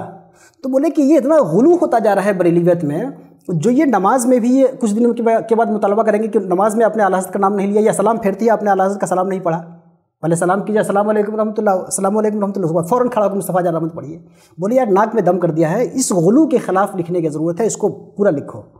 اور پورا انہوں نے خاکہ دیا، اس خاکے کی بنیاد پہ میں نے وہ مضمون لکھا، اور جب مضمون لکھ کر دکھایا ان کو دکھایا، مولانا مبارک حسین مصباحی صاحب کو دکھایا، یہ لوگ خوشی سے اچھل گئے، اور مفتی صاحب نے کہا کہ جیسا میں چاہتا تھا اس سے کہیں تم نے بہتر لکھ دیا، بہت اچھا لکھا ہے۔ مفتی بدر عالم صاحب نے اور مولانا مبارک صاحب نے فوراً کہا کہ اس کو خوشتر کے پاس بھیج دو، جامع نور میں بھیج دو۔ اچھا، ہمارے علامہ مبارک حسین مصباحی صاحب کے پاس خود اپنا رسالہ موجود تھا، اشرفیہ مبارک پور زندہ باد، ان کے ہاتھ میں رسالہ تھا، اس کے ایڈیٹر تھے، اس میں نہیں چھاپا، دلی بھیج دو، دلی میں بھجوا دیا۔ اور اتفاق یہ ہوا کہ خوشتر صاحب کی میز سے وہ مضمون کبھی ملتا تھا، کبھی غائب ہوتا تھا، کبھی انہوں نے کہا کہ آپ ایک بار نظر ثانی کر لیجیے، لیکن کسی نہ کسی وجہ سے وہ مؤخر ہوتا رہا۔ وہ مضمون چھپا 2007 میں، 2007 میں چھپا، اور اس کی بنیاد پہ میں مسلک اعلیٰ حضرت کا باغی ہو گیا، اور ہمارے یہ دونوں اساتذہ مسلک اعلیٰ حضرت کے وفادار ہو گئے۔ آج جو ہے ہمارے بہت سے بریلوی بھائی، ہمارے مصباحی برادران یہ سوچتے ہیں یا سمجھتے ہیں کہ ذیشان مصباحی گمراہ ہو گیا ہے، لیکن ان کو یہ پتہ نہیں ہے کہ اگر ذیشان مصباحی گمراہ ہوا ہے تو یہ گمراہ کرنے والے کون ہیں؟ مفتی بدر عالم صاحب ہیں، مفتی بدر عالم صاحب نے گمراہ کر دیا ہے۔ کل ملا کے میں بتانا یہ چاہ رہا تھا کہ ایک بڑا طبقہ ہے جو مفتی صاحب کے خلاف تھا، اب ضرورت اس بات کی تھی کہ وہ اپنے آپ کو ثابت کرتے کہ نہیں میں تو بہت پکا والا کٹر والا اعلیٰ حضرت والا ہوں، پکا والا مسلک اعلیٰ حضرت کا محافظ ہوں۔ اور جانتے ہیں ہماری جماعت میں، اس جماعت میں جو ہے پکا وفادار، پکا سنی، متسلم مضبوط سنی کون ہوتا ہے؟ جو دوسروں کے خلاف وہابیت کا، ضلالت کا فتویٰ دے، بیان دے، تحریر دے، وہ پکا ہو جاتا ہے۔ چنانچہ سنا کہ کوئی بیان ان کا خانقاہ عارفیہ کے خلاف آیا، اس بیان کی وجہ سے ہمارا تو کچھ نہیں ہوا، لیکن ان کا بڑا فائدہ ہوا کہ اشرفیہ کی جو پرنسپل شپ تھی اس پہ بعض لوگوں کی بحثیں چل رہی تھی، وہ ان کو مل گیا۔ تو یہ تو میں ان کو بہت مبارکباد دوں گا مفتی صاحب کو کہ چلیے کم سے کم ہم کو برا بھلا کہہ کے آپ کو اگر اشرفیہ کی پرنسپل شپ مل گئی تو بہت مبارک کام ہے، آپ نے بہت مبارک کام کیا ہے۔ تو یہ صاحب جو ہے حضرت مفتی صاحب قبلہ نہیں آ رہے ہیں، اچھا، ان کے نہ آنے کی خانقاہ میں ایک اور وجہ آپ کو بتاؤ. یہ تو ایک عمومی وجہ تھی، ایک خصوصی وجہ بتاتا ہوں. خانقاہ میں آئے تھے وہ، اور ہمارا مولوی جب جاتا ہے خانقاہ میں تو پیر صاحب کا ہاتھ چومتا ہے، پیر چومتا ہے، یا کم سے کم ہاتھ چومتا ہے، اور پیر صاحب کی اصلاح شروع کر دیتا ہے. میں نے کہا کہ وہابیت کس کو کہتے ہیں؟ وہابیت کو سمجھنے کی ضرورت ہے. وہابیت کی حقیقت کیا ہے؟ وہابیت کی حقیقت یہ ہے صوفیانہ نظام اور اولیاء سے عداوت، اور اس نظام سے بغاوت، اس نظام سے عدم اطمینان. مفتی بدر عالم صاحب قبلہ کی شخصیت جو ہے، ایک اور میں پہلو بتاؤں ان کا. میری ان سے بات ہوئی، اور مجھے نہیں معلوم کہ وہ اقرار کریں گے یا اقرار نہیں کریں گے، لیکن اگر انکار کریں گے تو ہماری طرف سے مباہلہ ان کے لیے تیار ہے، کوئی دقت کی بات نہیں ہے. مفتی صاحب قبلہ نے ہم سے بتایا کہ یہ پیری مریدی کے بارے میں، شیخ کے بارے میں حضور اعلیٰ حضرت نے جو فتاوی رضویہ میں لکھا ہے، یہ ان کی تحریر نہیں، یہ الحاق ہے. چونکہ ایسے پیری مریدی اور پیر کا ایسا احترام تو نہیں ہونا چاہیے، یہ تو کچھ زیادہ ہی اعلیٰ حضرت نے لکھ دیا ہے. تو یہ تو تصوف کے معاملے میں خود اعلیٰ حضرت فاضل بریلوی رحمۃ اللہ علیہ کا جو موقف ہے، یہ ان کے لیے ناقابل ہضم ہو گیا ہے. تو میں نے بتایا کہ وہابیت کیا ہے؟ ولایت، اولیاء اور صوفیانہ نظام سے ہضم نہ کرنا، یہ وہابیت ہے. چنانچہ یہ لوگ جب جاتے ہیں خانقاہوں میں تو بجائے اس کے کہ خانقاہوں کی جو روایت ہے اس کا احترام کریں، شیخ سے اپنی قلب کے تزکیہ کی تعلیم حاصل کریں، تربیت کی تعلیم حاصل کریں، یہ جا کے پیروں کی اصلاح شروع کر دیتے ہیں. اچھا ٹھیک ہے، اگر پیر کوئی بے عمل ہے، جاہل ہے، ان پڑھ ہے، غلطی میں مبتلا ہے، تو اس کی اصلاح ہونی بھی چاہیے. لیکن جو پیر خود علم والا ہے، تقوی والا ہے، طہارت والا ہے، جس کے علم و فضل کے آپ بھی گواہ ہیں، جس کے تقوی و طہارت کے آپ گواہ ہیں، اب اس کی بھی اصلاح شروع کر دیے. اچھا، اصلاح کس بات پہ کر رہے ہیں؟ وہ اصلاح اس بات پہ کرنے لگے کہ خانقاہ عرفیہ میں سب کچھ تو ٹھیک ہے. اب یہ بات انہوں نے 10 بار سے زیادہ مجھے کہا کہ سب کچھ تو ٹھیک ہے، اقامت کا جو مسئلہ ہے یہ بھی ٹھیک ہے، اس سے بھی ہمیں کوئی پریشانی نہیں ہے، لیکن بدل دیا جاتا ہے. بھائی جب ٹھیک ہے تو بدل کیوں دیا جاتا؟ حضرت سے انہوں نے کہا کہ حضرت بدل دیا جاتا. بھائی کیوں بدل دیا جاتا؟ ہماری خانقاہ کی اپنی روایت ہے، کوئی ناجائز و حرام ہے، بھائی تم بتاؤ. ناجائز و حرام ہے تو ہم بدل دیں. اگر جائز ہے اور ہمارے علماء، ہمارے مشائخ کا توارث ہے، اور ہماری خانقاہ میں نہیں، 25 خانقاہ میں، آپ خانقاہ سے کتاب نکلی اس مسئلے پہ، اس پہ دیکھیے بر صغیر کی 25 خانقاہوں کے حوالے ہیں. یہ وہ خانقاہیں ہیں، وہ مراکز ہیں جن کے حوالے ہیں، جن کے حوالے نہیں اس کو الگ ہے، اب اس کی تحقیق کریے. تو یہ طریقہ ہے، اس کو کیوں بدل دیں؟ صرف اس لیے بدل دیں کہ اعلیٰ حضرت کا فتویٰ ہے. ارے اعلیٰ حضرت جس چیز کو مستحب کہیں وہ واجب ہو جاتا ہے کیا؟ سب سے بڑی بات ہے کہ اعلیٰ حضرت جس کو مستحب کہیں وہ کوئی ضرور نہیں کہ مستحب ہو جائے. اگر اس کے استحباب میں اختلاف ہو تو اس کا استحباب بھی مختلف ہی رہے گا. لیکن چلو اگر ہم مان ہی لیتے ہیں مستحب ہے تو زیادہ سے زیادہ مستحب ہوگا نا. تو اعلیٰ حضرت نے جس مسئلے کو مستحب کہا تم اس کو واجب کر کے بدلوا رہے ہو. وہ میاں سے جو ہے یہاں جو صاحب سجادہ حضرت ہیں، ان سے اس بات کا اصرار کرتے رہے کہ بدلوا لیجیے حضرت، اس کو بدل دیجیے. حضرت ایک شریف آدمی ہے، ایک حکیم آدمی ہے، وہ لوگوں کو سمجھاتے ہیں، اور جو لوگ سمجھنے کے لیے تیار نہیں ہوتے ہیں ان کو ٹالنا ان کو آتا ہے. ٹالنے کے فن سے کہ کیسے ان کو خوش اسلوبی کے ساتھ کہ ان کو تکلیف بھی نہ ہو، بات بھی ختم ہو جائے. تو حضرت نے کہا بھائی آپ کے شاگرد ہیں سب، میں تو جاہل آدمی ہوں، اور آپ کے جو شاگرد ہیں یہ پڑھے لکھے ہیں، آپ ان کو سمجھا دیجیے، یہ مجھ کو سمجھا دیں گے. حضرت نے یہ ٹالنے کے لیے ان سے بات کی، اور یہ صحیح میں سمجھ گئے کہ حضرت جو ہے اپنے مریدوں کے اوپر چلتے ہیں. دراصل یہ جن پیروں کو مانتے ہیں، یہ ان پیروں کو، اپنے پیروں کو یہ لوگ اپنے نقش قدم پہ چلاتے ہیں. اس لیے غلط فہمی ہو گئی کہ ہم لوگ بھی شاید اپنے پیر کو اپنے نقش قدم پہ چلاتے ہیں. یہاں تو طریقت میں جو تعلیم دی جاتی ہے اس خانقاہ میں یا ہمارے متقدمین میں، اس میں یہ ہے کہ حرام اور واجب کے علاوہ جس مسئلے کا حکم اگر شیخ دے رہا ہے وہ آپ کے لیے واجب الاتباع ہے. حرام اور فرض کو چھوڑ کر کے جس چیزوں کو اگر مستحب کو کے ترک کا حکم دے رہا ہے تو مرید کے لیے ترک واجب ہو جاتا ہے، اور مکروہ کے کرنے کا حکم دے رہا ہے تو مکروہ کا کرنا واجب ہو جاتا ہے، جب تک آپ تربیت میں ہیں، جب تک سلوک میں ہیں. تو یہ صوفیانہ نظام ہے، یہ تربیت اور تزکیہ کا نظام ہے، یہ خانقاہ عرفیہ کا نظام نہیں ہے، یہ تصوف کا نظام ہے. اس نظام کو جو غلط کہہ رہا ہے وہ تصوف کو غلط کر رہا ہے، کہہ رہا ہے صوفیانہ نظام کو غلط کہہ رہا ہے. بہرکیف مفتی صاحب اس کے پیچھے پڑے رہے. اس مسئلے کو لے کر بعض دفعہ کیا ہوتا تھا کہ ہماری خانقاہ کے جو طلبہ ہیں یہ بھی کبھی کنفیوز ہو جاتے تھے کہ بھائی فلاں مولانا صاحب کہہ رہے تھے کہ یہ وہابیوں کا طریقہ ہے، فلاں مولانا صاحب کہہ رہے تھے کہ وہابیوں کا طریقہ ہے. بعض جو کم پڑھے لکھے مولوی حضرات ہیں وہ بھی کبھی یہ سوال کرتے تھے. تو خیر میں ان کو بتاتا تھا کہ خود فقہ حنفی میں یہ طریقہ موجود ہے، آپ دیگر فقہ کو چھوڑ دیجیے، صرف فقہ حنفی میں یہ مسئلہ موجود ہے کہ اگر امام آگے سے آ رہا ہے تو امام کو دیکھتے ہی سب لوگ کھڑے ہو جائیں گے، چاہے اقامت شروع ہے کہ کہاں پہ ہے. اور ظاہر سی بات ہے امام جب آگے سے آئے گا تو اس کے بعد تکبیر ہوگی، یہی طریقہ کار ہے.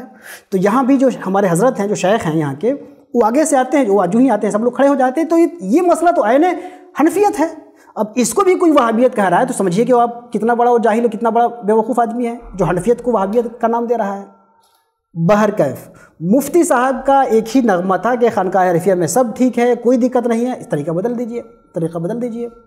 لیکن جب سوالات زیادہ ہوئے اور بعض دفعہ کنفیوژن لوگوں کو ہو جاتا تھا، طلباء کو کنفیوژن ہو جاتا تھا، خانقاہ عارفیہ کے جو مبلغین ہیں ان کو گھیر لیا جاتا تھا، ان کو لوگ پھنساتے تھے، اساتذہ نے کہا کہ کیا اس پہ کتاب آ سکتی ہے؟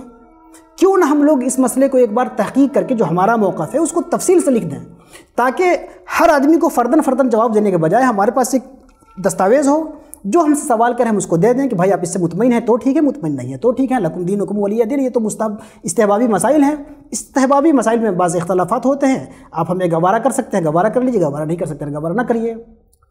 اس کے بعد وہ کتاب چھپ گئی، اور کتاب کا چھپنا تھا کہ مفتی صاحب قبلہ کا جو ہے آگ بگولا ہونا تھا۔ فون پہ جو ہے انہوں نے ہمارے دوست مولانا مجیب الرحمان صاحب کو بھی پورا سنایا، مجھے بھی پورا سنایا، میں سنتا رہا، ان سے گزارش کرتا رہا کہ حضرت میں نے اس میں غلط کیا ہے، لیکن وہ کہتے تھے نہیں غلط نہیں، آپ سنیے، بولیے مت، صرف سنیے۔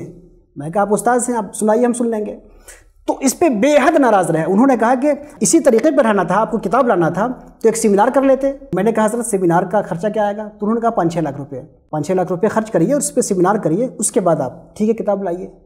تو میں ان کو کچھ نہیں بولا، ہمارے استاذ ہیں، لیکن میں نے دل میں سوچا کہ کتنی بڑی بے وقوفی کی بات ہے، استحبابی مسئلے میں ہمارا اختلاف ہے، کوئی حلال و حرام کا مسئلہ نہیں ہے، ایک استحبابی مسئلے میں اس کے لیے ہم 5-6 لاکھ روپے خرچ کریں؟ استحبابی مسئلے میں کیوں لڑ رہے ہو بھائی؟ جو عقیدے کا مسئلہ ہو، فرعی عقیدے کا مسئلہ ہو، جو وجوب کا مسئلہ ہو، جو مختلف فی وجوب کا مسئلہ ہو، جو اہل سنت کے تمام ائمہ کا متفقہ مسئلہ نہیں ہے، ان مسائل میں بھی ایک دوسرے پہ طعن و تشنیع کرنا جائز نہیں ہے، اور ان مسئلوں کی بنیاد پہ بھی کسی کو گمراہ کرنا، کسی سے قطع تعلق کرنا، یہ جائز نہیں ہے۔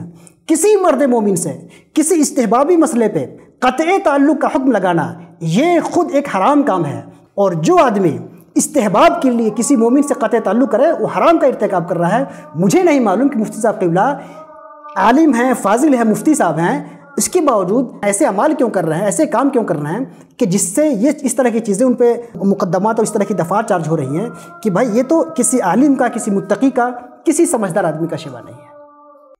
مفتی صاحب قبلہ جو ناراض ہیں، ان کی ناراضگی کی ایک اور وجہ سن لیجیے آپ۔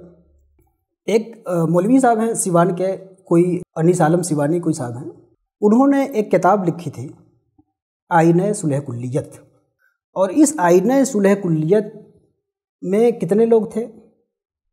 اس میں تھے مفتی مطیع الرحمان صاحب، اس میں تھے الیاس قادری صاحب، اس میں تھے طاہر القادری صاحب، اس میں تھا ہمارا الجامعۃ الاشرفیہ، اور اس میں تھا ہمارے خانقاہ سید سراوا۔ 5 لوگ تھے، اور 5 کو آئینہ دکھایا تھا انہوں نے، آئینہ صلح کلیت، اور 5 کے خلاف و سنیت کا کی ٹھیکیداری انہوں نے کی تھی۔ لیکن یہ 5 تو نام ہم نے لیا، لیکن مین تھیم ان 5 پہ نہیں تھا، مین تھیم جو اشرفیہ پہ تھا، اور 5 کا غبار اشرفیہ پہ گرایا گیا تھا کہ دراصل صلح کلیت کے ماوا و ملجا اس زمانے میں صلح کلیت کا اگر کوئی مرکز ہے وہ اشرفیہ مبارک پورہ ہے۔ اور اس میں جناب مفتی بدر عالم صاحب قبلہ کی بھی اچھی خاصی خبر لی گئی تھی، ٹھیک ٹھاک خبر لی گئی تھی، مفتی مطیع الرحمان صاحب کا بھی اچھا خاصا حساب ہوا تھا۔ حساب کیا ہوا تھا؟ بدتمیزیاں ہوئی تھیں۔ خانقاہ عارفیہ کو بھی لپیٹ میں لیا گیا تھا، الیاس قادری اور طاہر القادری صاحب کو بھی لپیٹ میں لیا گیا تھا، اور جم کر کے وہ جتنی بکواس جتنا کیا جا سکتا تھا اس میں کیا گیا تھا آئینہ صلح کلیت میں۔ بڑا ہنگامہ ہوا، اور اس پہ پھر اشرفیہ کی طرف سے بھی کئی کتابیں لکھی گئیں اور لکھوائی گئیں۔ مفتی صاحب قبلہ نے مجھ سے رابطہ کیا کہ آپ لکھیے اس پہ، ایک کتاب خانقاہ کی طرف سے آنی چاہیے، ایک کتاب آپ بھی لکھیے۔ لیکن میں ان چیزوں کو پسند نہیں کرتا کہ آپس میں ایک دوسرے کے خلاف لکھی جائے، بات کی جائے۔ خود میں آپ سے بات کر رہا ہوں، یہ میری پسند اور میرے مزاج کے خلاف ہے، لیکن مفتی صاحب کے آڈیو کی وجہ سے کچھ لوگ غلط فہمی میں مبتلا ہو رہے ہیں۔ کچھ لوگوں نے ہم سے کہا تو مجھے بھی لگا کہ وضاحت کر دینی چاہیے کہ لوگوں کو صحیح سمجھ میں آ جائے۔ لیکن بہرکیف مجھ سے اپنے استاذ کی ایک نافرمانی ہو گئی تھی اس وقت۔ استاذ کا جو ہے ہمارے مفتی صاحب قبلہ کا حکم تھا کہ انیس عالم کے خلاف بھرپور لکھیے اور جتنا لکھ سکتے ہیں لکھیے، مواد ہم سے لیجیے، لیکن میں نے نہیں لکھا تھا۔ حالانکہ ایسا نہیں کہ اس کتاب میں صرف ان کے خلاف لکھا گیا تھا، خانقاہ عارفیہ کے خلاف بھی لکھا گیا تھا، لیکن ایسے مروں کو پتہ نہیں، جس کا نہ کوئی نام، نہ کوئی پتہ، نہ کہاں سے پیدا ہوا، نہ کہاں گیا، ان کے خلاف ہم لکھ کر کے ہم اس کو کیوں زندہ کریں؟ ایسے مرے لوگوں کے خلاف میں لکھتا نہیں، نہ بولتا۔ تو میں نے اس کو نہ لکھنا پسند کیا، نہ بولنا پسند کیا۔ اس پر بھی ایک طویل زمانے تک مفتی صاحب جو ہے خانقاہ سے اور ہم سے ناراض رہے کہ آپ لوگوں نے کیوں نہیں لکھا، آپ لوگوں کو اس جنگ میں آنا چاہیے تھا، کودنا چاہیے تھا۔ اس طرح کی ناراضگیاں ہیں جس کی وجہ سے مفتی صاحب قبلہ اگر ہمارا بائیکاٹ کر رہے ہیں، ہمارے پاس نہیں آ رہے ہیں، خانقاہ میں بہت سے لوگ نہیں آتے ہیں، خانقاہ اتنی بڑی ہے بھی نہیں کہ پورا ہندوستان ایک ساتھ آ جائے گا۔ اچھا، ان کو آزادی ہے، ان کو آزادی ہے کہ آپ ملیں نہ ملیں، آزادی ہے، لیکن بغیر بنیاد کے کسی پہ گمرہیت کا الزام، کسی پر ضلالت اور وہابیت کا الزام، یا کسی مرد مومن سے قطع تعلق، یہ سب حرام کام ہے۔ اہل سنت پہ گمراہی کا الزام حرام کام ہے، اور یہ مفتی صاحب قبلہ پرنسپل ہو گئے ہیں شفیہ کہ ان کو سمجھنا چاہیے کہ جو کھیل ان کے ساتھ کھیلا گیا تھا بریلی سے، اب یہ کھیل وہ دوسروں کے خلاف نہ کھیلیں۔ ایک زمانہ تک ان کو لوگوں نے چھانٹا، اب یہی کام یہ نہ اٹھائیں، یہ سبق سیکھیں۔ ان کو جتنا آئینہ دکھایا گیا ہے، اس کے بعد بھی شفیہ کے ارباب حل وقت کو اس بات کا شعور نہیں آ رہا ہے کہ ہمیں امت میں اور خاص طور پہ اہل سنت میں ایک اتفاق کی فضا قائم کرنی چاہیے۔ اس کے بجائے انتشار کی بات اگر وہ کر رہے ہیں اور آج بھی بائیکاٹ کرنے کی چکر میں ہیں، تو یہ بھول جائیں کہ ہمیں جتنا بائیکاٹ کر لیں، ہم کو بائیکاٹ کر دینے سے وہ چند جاہل ان کو تالیاں بجا دیں گے، لیکن ہمارے بائیکاٹ کرنے کی وجہ سے نہ تو خانقاہ عارفیہ کا کام بند ہوگا اور نہ بریلی میں ان کا داخلہ ہوگا۔ آج بھی چلے جائیں، علامہ مولانا جو ہے اسد رضا خان صاحب، اختر رضا خان صاحب کے تاج الشریعہ کے جو جانشین ہیں، چلے جائیں ذرا کہ ہم نے سید سراواں کے خلاف بول دیا، چلے جائیں۔ اور ہمیں کیوں بول رہے ہیں؟ طاہر القادری کے صاحب سے ملنے کے لیے خود بھی بے چین تھے۔ یہ اپنی گمراہیت کا حساب کب دیں گے؟ اگر خانقاہ عارفیہ لوگوں سے ملنے ملانے کی وجہ سے، طاہر القادری سے نرم رویہ رکھنے کی وجہ سے اگر خانقاہ عارفیہ ہے، تو آج جناب خود نرم رویہ رکھتے ہیں۔ خطیب الہند علامہ عبید اللہ خان اعظمی کی بات کر لیں، جن کے سامنے دم نہیں مار سکتے، یہ کچھ بول نہیں سکتے، اور آج بھی عبید اللہ خان اعظمی جامعہ اشرفیہ کے اسٹیج کے خطیب خصوصی ہیں، اور الحمدللہ ان کا تعلق خانقاہ عارفیہ سے بھی ہے، ان کا تعلق طاہر القادری صاحب سے بھی ہے۔ خانقاہ عارفیہ کے بارے میں بھی جو ان کو بولنا ہوتا ہے کھل کے بولتے ہیں، کسی سے خوف کھائے بغیر، ڈرے بغیر، اور طاہر القادری صاحب کی بھی حمایت میں جو بولنا ہوتا ہے کھل کے بولتے ہیں۔ ابھی ایک مہینہ پہلے ان کی بہت تفصیلی ویڈیو طاہر القادری صاحب کی خدمت میں آیا، اور انہوں نے بہت کھل کے کہا کہ پچھلی صدی میں جو کام اعلیٰ حضرت نے وہابیت کے خلاف کیا اپنے قلم سے، آج کی صدی میں وہی کام طاہر القادری صاحب اپنے قلم اور اپنی زبان سے کر رہے ہیں۔ یہ بہت کھل کے انہوں نے بات کی، اور یہ سب یوٹیوب پہ موجود ہے۔ خانقاہ عارفیہ کے حوالے میں جو آتے ہیں بولتے ہیں، وہ سب چھپی ہوئی ہے اور یوٹیوب پہ سب موجود ہے۔ جامعہ اشرفیہ میں جاتے ہیں، ان کے تعلقات برملا ہیں۔ تو اگر خانقاہ عارفیہ گمراہی یا وہابیت کے دہلیز پہ ہے، جا رہا ہے، تو خانقاہ عارفیہ کو چھوڑ دیں، اس کو گمراہ ہونے دیں، اپنی گمراہیت کی خبر لیں۔ وہ کیوں گمراہ ہو رہے ہیں؟ وہ کیوں گمراہوں سے تعلقات استوار کیے ہوئے ہیں؟ وہ کیوں گمراہوں کے پیچھے بھاگے جا رہے ہیں؟ یہ باتیں مولانا، یہ تو وہ ہیں جو یوٹیوب پہ، فیس بک پہ، الیکٹرانک اور پرنٹ میڈیا پہ چھپی ہوئی ہیں۔ میں نے اس کی مثالیں پیش کی، ورنہ مفتی صاحب قبلہ کے بارے میں جو ان پرنٹڈ ہیں اس کو تو میں پیش ہی نہیں کروں گا جب تک کہ مفتی صاحب کبھی مجھے مجبور نہ کریں، ورنہ پس پردہ کہانیاں اور بھی بہت تفصیلی ہیں، جس کو میں پس پردہ والی کہانی میں لے کے نہیں آ رہا ہوں۔ میں وہ باتیں کہہ رہا ہوں کہ جو چھپی ہوئی ہیں اور پرنٹڈ ہیں، الیکٹرانک میڈیا میں موجود ہیں، اور یہ ان باتوں سے مفتی صاحب کی نہ میرا مقصد توہین ہے نہ تذلیل ہے۔ مفتی صاحب میرے واجب الاحترام استاذ کل بھی تھے، آج بھی ہیں۔ میرا مقصد ان کو یہ پیغام دینا ہے کہ بھائی، آپ کو لوگوں نے چھانٹا، آپ دوسرے کو چھانٹ رہے ہیں، آپ کا بائیکاٹ دوسروں لوگوں نے کیا، آپ دوسروں کا بائیکاٹ کر رہے ہیں، پہلے اپنی صفائی دے دیجئے، پھر دوسروں کی صفائی دیجئے۔ اور اگر آپ کی روش یہی ہے کہ آپ دوسروں کی کاٹ چھانٹ کرتے رہیے گا، تو پھر آپ کیوں چلاتے ہیں، آپ کیوں چیختے ہیں جب آپ کو چھانٹا جاتا ہے، آپ کو کاٹا جاتا ہے؟ آپ کو صبر کرنا چاہیے، چونکہ کما تدین و تدان، جیسا آپ دوسروں کے ساتھ کریے گا ویسا آپ کے ساتھ کیا جائے گا۔ لیکن اتنا سب کچھ ہوتے ہوئے، کیے جانے کے بعد بھی اگر آپ کو کیا نہیں گیا ہوتا، آپ کے ساتھ یہ ساری کاروائیاں نہیں ہوئی ہوتی، تو میں یہ دھمکی دیتا، لیکن یہ سب تو ہو چکا ہے۔ لیکن اس کے باوجود بھی اگر آپ کو سنیت میں اتحاد اتفاق کا درس نہیں مل رہا ہے، آپ ان واقعات سے سبق نہیں لے رہے ہیں، تو پھر آپ عمر کی جس منزل پہ ہیں، اس منزل کے بعد پھر اور بھی اصلاح کا موقع نہیں آئے گا۔ آپ اشرفیہ کو، اشرفیہ میرا قابل فخر ادارہ ہے، آپ اشرفیہ کو سنیت کا قلعہ بنائیے، اور اس کے ذریعہ اہل سنت کی خانقاہوں سے، اہل سنت کی درسگاہوں سے ایک اشتراک اور ایک اتفاق اور ایک اتحاد کی فضا قائم کریے، اور اس میں پھر میں کہوں گا کہ اس میں بنیاد کس کو بنائیے؟ سنیت کے متفقہ عقائد اور مسائل کو بنیاد بنائیے۔ نہ تو بریلی کا دارالفتہ اس میں معیار بن سکتا ہے، اور نہ اشرفیہ مبارک پور کا دارالفتہ معیار بن سکتا ہے۔ فقہی معاملات میں، جزوی معاملات میں اختلاف رائے ہو سکتا ہے اہل سنت کے بیچ، اس اختلاف رائے کے بیچ، اس اختلاف رائے کے باوجود ہم سب لوگوں کو گلے ملنا چاہیے، محبت کے ساتھ رہنا چاہیے۔ اسی میں ہماری ذاتی بھلائی ہے، اسی میں ہماری سنیت کی بھلائی ہے، اسی میں ملت کی بھلائی ہے، اور اسی میں ہندوستان میں ہماری آبرو محفوظ ہوگی۔ ورنہ جو حالات ہیں وہ ہم سے زیادہ آپ خود بہتر جانتے ہیں۔ خانقاہ عارفیہ کے تعلق سے بعض جگہوں پہ کچھ فتاوے شائع ہو رہے ہیں تو خانقاہ عارفیہ کے خلاف ہے، جس میں خصوصیت کے ساتھ دو چیزیں ہم پوچھنا چاہیں گے۔ جی، میرا خیال ہے کہ حضرت ابو میاں صاحب قبلہ کی جو مثنوی ہے نغمات الاسرار، اس پہ آپ نے مقدمہ لکھتے ہوئے شاید تقلید بیزاری کی بات اس میں لکھی تھی۔ تو ایک الزام تو یہ ہے کہ خانقاہ عارفیہ تقلید بیزاری کی طرف جا رہا ہے اور لوگوں کو اس راہ پہ ڈالنے کی کوشش کر رہا ہے، اور دوسرا اس میں ایک اہم گوشہ ہے وہ یہ کہ خانقاہ عارفیہ میں سنی، شیعہ، بریلوی، دیوبندی، سلفی ہر طرح کے لوگ آتے ہیں، اور جو صاحب سجادہ ہیں وہ سب کا استقبال کرتے ہیں، سب کو عزت دیتے ہیں۔ تو اس بارے میں تھوڑی سی وضاحت چاہیں گے کہ اس بارے میں آپ کیا کہتے ہیں؟ دیکھیے، بہت اہم سوال ہے آپ کا، اور جو پہلا حصہ تھا آپ کے سوال کا کہ آپ نے اس میں تقلید کے بارے میں کچھ لکھا ہے، دو باتیں ایسی ہیں جس کو ہم نے لکھا ہے اور جی کرتا ہے کہ اس سے ہم رجوع کر لیں۔ ایک تو میں نے لکھا، ایک زمانے میں بریلویت کوئی فرقہ نہیں ہے، اس کو لوگوں نے فرقہ بنایا ہوا ہے۔ اس پر صاحب ہمارے حلقے کے بریلوی احباب ناراض ہو گئے کہ نہیں آپ نے کیوں لکھا، تو جی کرتا ہے کہ میں رجوع کر لوں کہ بریلوی، اس کا مطلب میں رجوع کر لوں، غلطی ہو گئی مجھ سے، مان لیں کہ بریلویت فرقہ ہے۔ جی۔ دوسری بات جو حضرت شیخ ابو سعید دامت اللہ العالی کے بارے میں لکھا میں نے، وہ یہ لکھا کہ وہ مقلد ہیں لیکن ان کی تقلید میں جمود نہیں، صاحب اس پہ بھی ناراض۔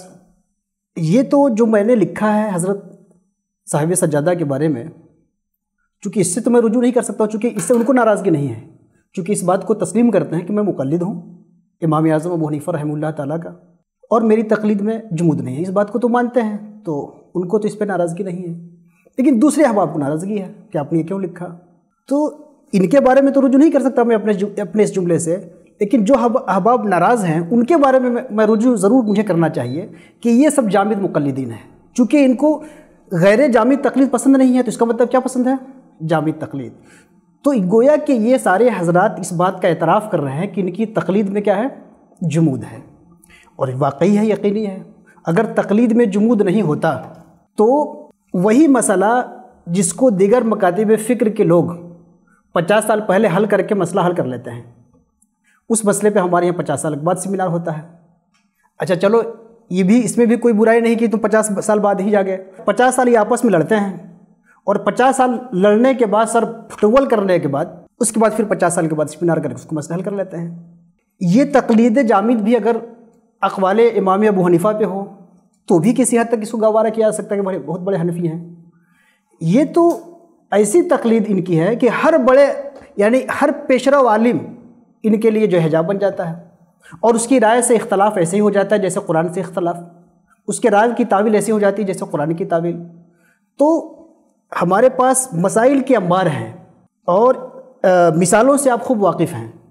اس سلسلے میں بڑی تفصیلی تحقیق جو ہے ہمارے استاذ علامہ مفتی نظام الدین رضوی دامت اللہ کی کتاب ہے وہ کہ فقہ حنفی میں حالات زمانہ کی رعایت، یہ کیوں ہوئی، یہ کتاب کیوں آئی؟ یہ کتاب آئی اور اس سے کافی فائدہ ہوا، لوگوں کو سمجھ میں آیا کہ واقعی فقہ حنفی میں احوال زمانہ کی رعایت ہے، جمود نہیں ہے۔ یہ بہت جامد اور سوکھے دماغ کے لوگ ہوتے ہیں جو سمجھتے ہیں کہ بالکل کوئی تبدیلی نہیں ہو سکتی۔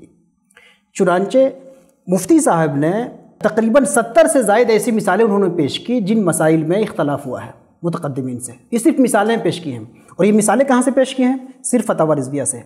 ایک کتاب اعلیٰ حضرت کی کتاب فتاوی رضویہ سے 70 سے زائد مثالیں مفتی صاحب قبلہ نے پیش کی، اور جس میں بتایا کہ حالات زمانے کی وجہ سے متقدمین سے اختلاف کیا گیا۔ پھر خود اعلیٰ حضرت کے بعد اعلیٰ حضرت کے ماننے والے علماء اور وہ علماء جو کہتے ہیں کہ اعلیٰ حضرت کی بات حرف آخر ہے، یہ پتہ نہیں کہاں سے یہ مقولہ لے کے آتے ہیں کہ اعلیٰ حضرت کی بات حرف آخر ہے، قرآن کی بات حرف آخر، اس بات تو سمجھ میں آتی ہے، رسول اللہ صاحب وہی ہیں ان کی بات حرف آخر، یہ بات تو سمجھ میں آتی ہے، رسول کے بعد وہی کے بعد کسی رائے کو حرف آخر کہنا، یہ پتہ نہیں کہاں سے یہ فکر جو ہے ہمارے حلقے میں پیدا ہو گئی۔ اور جس حلقے میں یہ فکر رائج ہو جائے کہ حرف آخر ہے، فتاوی رضویہ کی ہر بات حرف آخر ہے، اس میں اگر میں کہوں کہ تقلید میں جمود نہیں ہونا چاہیے تو واقعی وہ لوگ ناراض ہوں گے، ان کی ناراضگی بالکل معقول ہے کیونکہ یہ جامد مقلدین ہیں۔ اچھا، مزے کی بات یہ ہے بہت دلچسپ بات یہ ہے کہ ہم لوگ تو بدنام ہیں، خانقاہ عارفیہ آزاد ہے، ہم بدنام ہیں، ہمارا تم حال ہی چھوڑ دیجئے۔ جو جتنا بڑا ٹھیکیدار ہے کہ اعلیٰ حضرت کی بات سے اختلاف نہیں ہو سکتا، وہ اتنا زیادہ اختلاف کرنے پہ تلا ہوا ہے۔ جو کہتا ہے کہ اعلیٰ حضرت کے ایک حرف سے اختلاف نہیں ہو سکتا، وہ لڑکیوں کا مدرسہ چلا رہا ہے۔ اعلیٰ حضرت نے لکھا کہ لڑکیوں کو لکھنا سکھانا ناجائز ہے، اور باضابطہ اس کی ٹریننگ سینٹر چل رہی ہے نا۔ اعلیٰ حضرت نے لکھا کہ مسجدوں میں پنکھے مکروہ ہے، آپ یہ پنکھا کیا، پنکھا تو چلائے ہی، اب اے سی پہ آ گئے۔ اعلیٰ حضرت نے لکھا کہ ٹرین پہ نماز نہیں ہوتی ہے، آپ ٹرین پہ نماز بھی پڑھ رہے ہیں۔ تو جو جتنا بڑا ٹھیکیدار ہے وہ اتنا بڑا اعلیٰ حضرت سے بھی اختلاف کر رہا ہے۔ تو یہ عجیب منطق ہے کہ ایک تو یہ غلط مقدمہ اور غلط مقدمہ قائم کیا گیا کہ اعلیٰ حضرت سے اختلاف نہیں ہو سکتا، اور اس مقدمے کی بنیاد پہ صرف خانقاہ عارفیہ ہی نہیں، وہ چاہے مولانا الیاس قادری ہوں کہ کتنے قادری ہوں اور کتنے علماء اور خانقاہیں ہوں، سب کو انہوں نے کنارے لگایا، سب کے خلاف ہنگامہ خیزی کی، اور خود جب جہاں چاہا اعلیٰ حضرت سے اختلاف کیا۔ کچھ لوگ جس وقت جو سب سے زیادہ اعلیٰ حضرت کے جھنڈا بردار ہیں، وہ تعزیہ ماشاءاللہ تعزیہ نکالتے ہیں، پیلی بھیت میں تعزیہ بھی نکالتے ہیں، اور پوری دنیا میں اعلان کرتے ہیں کہ اعلیٰ حضرت کی ایک بات سے اختلاف نہیں ہو سکتا۔ یہ جناب اوجھڑی بھی کھاتے ہیں، اور اوجھڑی بھی کھا رہے ہیں بھرپور، اور اس کے بعد یہ بھی کہتے ہیں کہ اعلیٰ حضرت سے اختلاف نہیں ہو سکتا۔ یعنی نتیجہ گفتگو یہ ہے کہ اعلیٰ حضرت کے ماننے والوں میں ایک بدماشی، بعض ماننے والوں میں، سب ماننے والوں میں نہیں، بعض ماننے والوں میں ایک بدماشی یہ پیدا ہو گئی کہ خود جہاں چاہے جو تحقیق کے نام پہ تحقیق کر کے جو رائے قائم کر لے، لیکن اس کی رائے سے اگر آپ نے اختلاف کیا تو فوراً یہ نہیں کہے گا کہ آپ نے ہم مجھ سے اختلاف کیا، کیونکہ اس کی کوئی اوقات ہی نہیں، اس کو جانتا کون ہے۔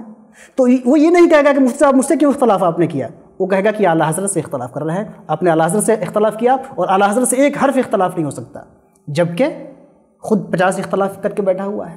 الحاصل میں نے حضور داعی اسلام شیخ ابو سعید شاہ احسان اللہ محمدی صفوی دامت برکاتہم القدسیہ کے بارے میں جو میں نے یہ بات کہی کہ ان کی تقلید میں جمود نہیں ہے، اور یہ بات بالکل صحیح ہے کہ احناف جو ہے، احناف کے ہاں تقلید میں جمود ہے ہی نہیں۔ یہ الگ بات ہے کہ سب سے زیادہ بدنام کیا گیا احناف کو، لیکن احناف کی تقلید میں کسی زمانے میں جمود نہیں رہا ہے۔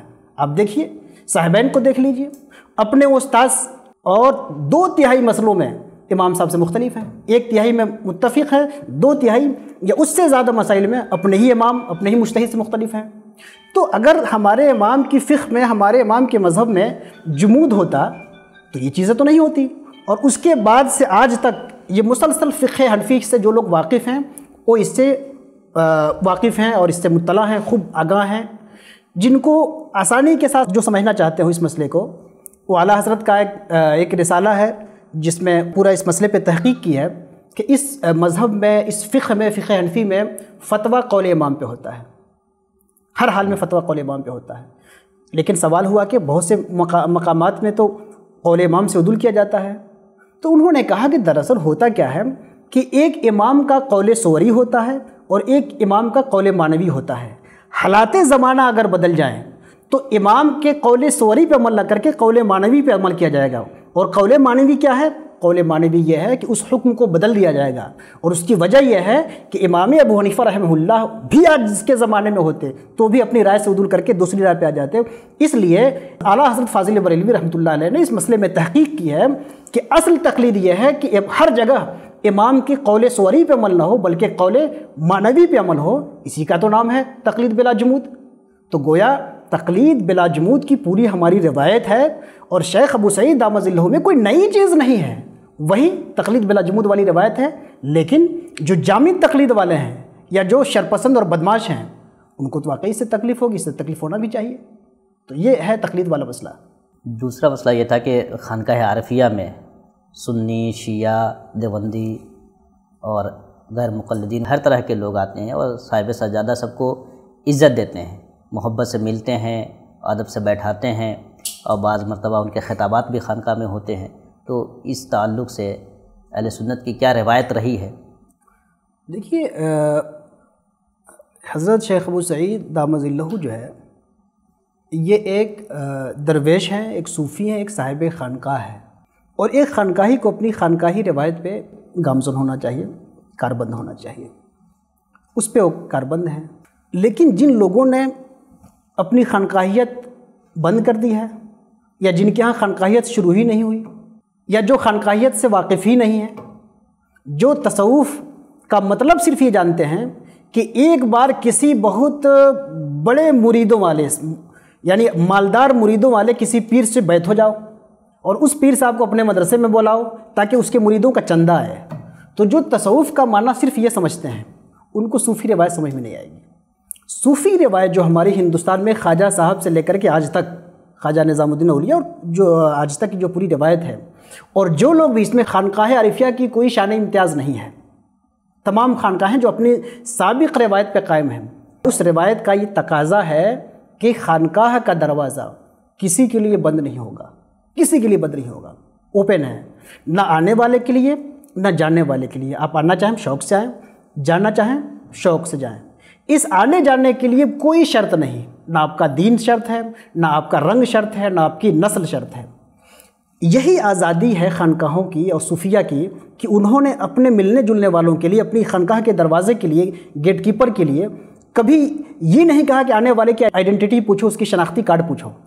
اس لیے کہ اگر صوفیہ نے یہ کیا ہوتا تو ہندوستان میں اسلام کی تبلیغ نہیں ہوئی ہوتی. یہاں جو سابق تہذیبیں اور روایتیں تھیں وہ وہی رہتی. ہم یہ بات بہت فخر سے کہتے ہیں کہ صوفیہ نے اسلام کی تبلیغ کی. کیسے کی؟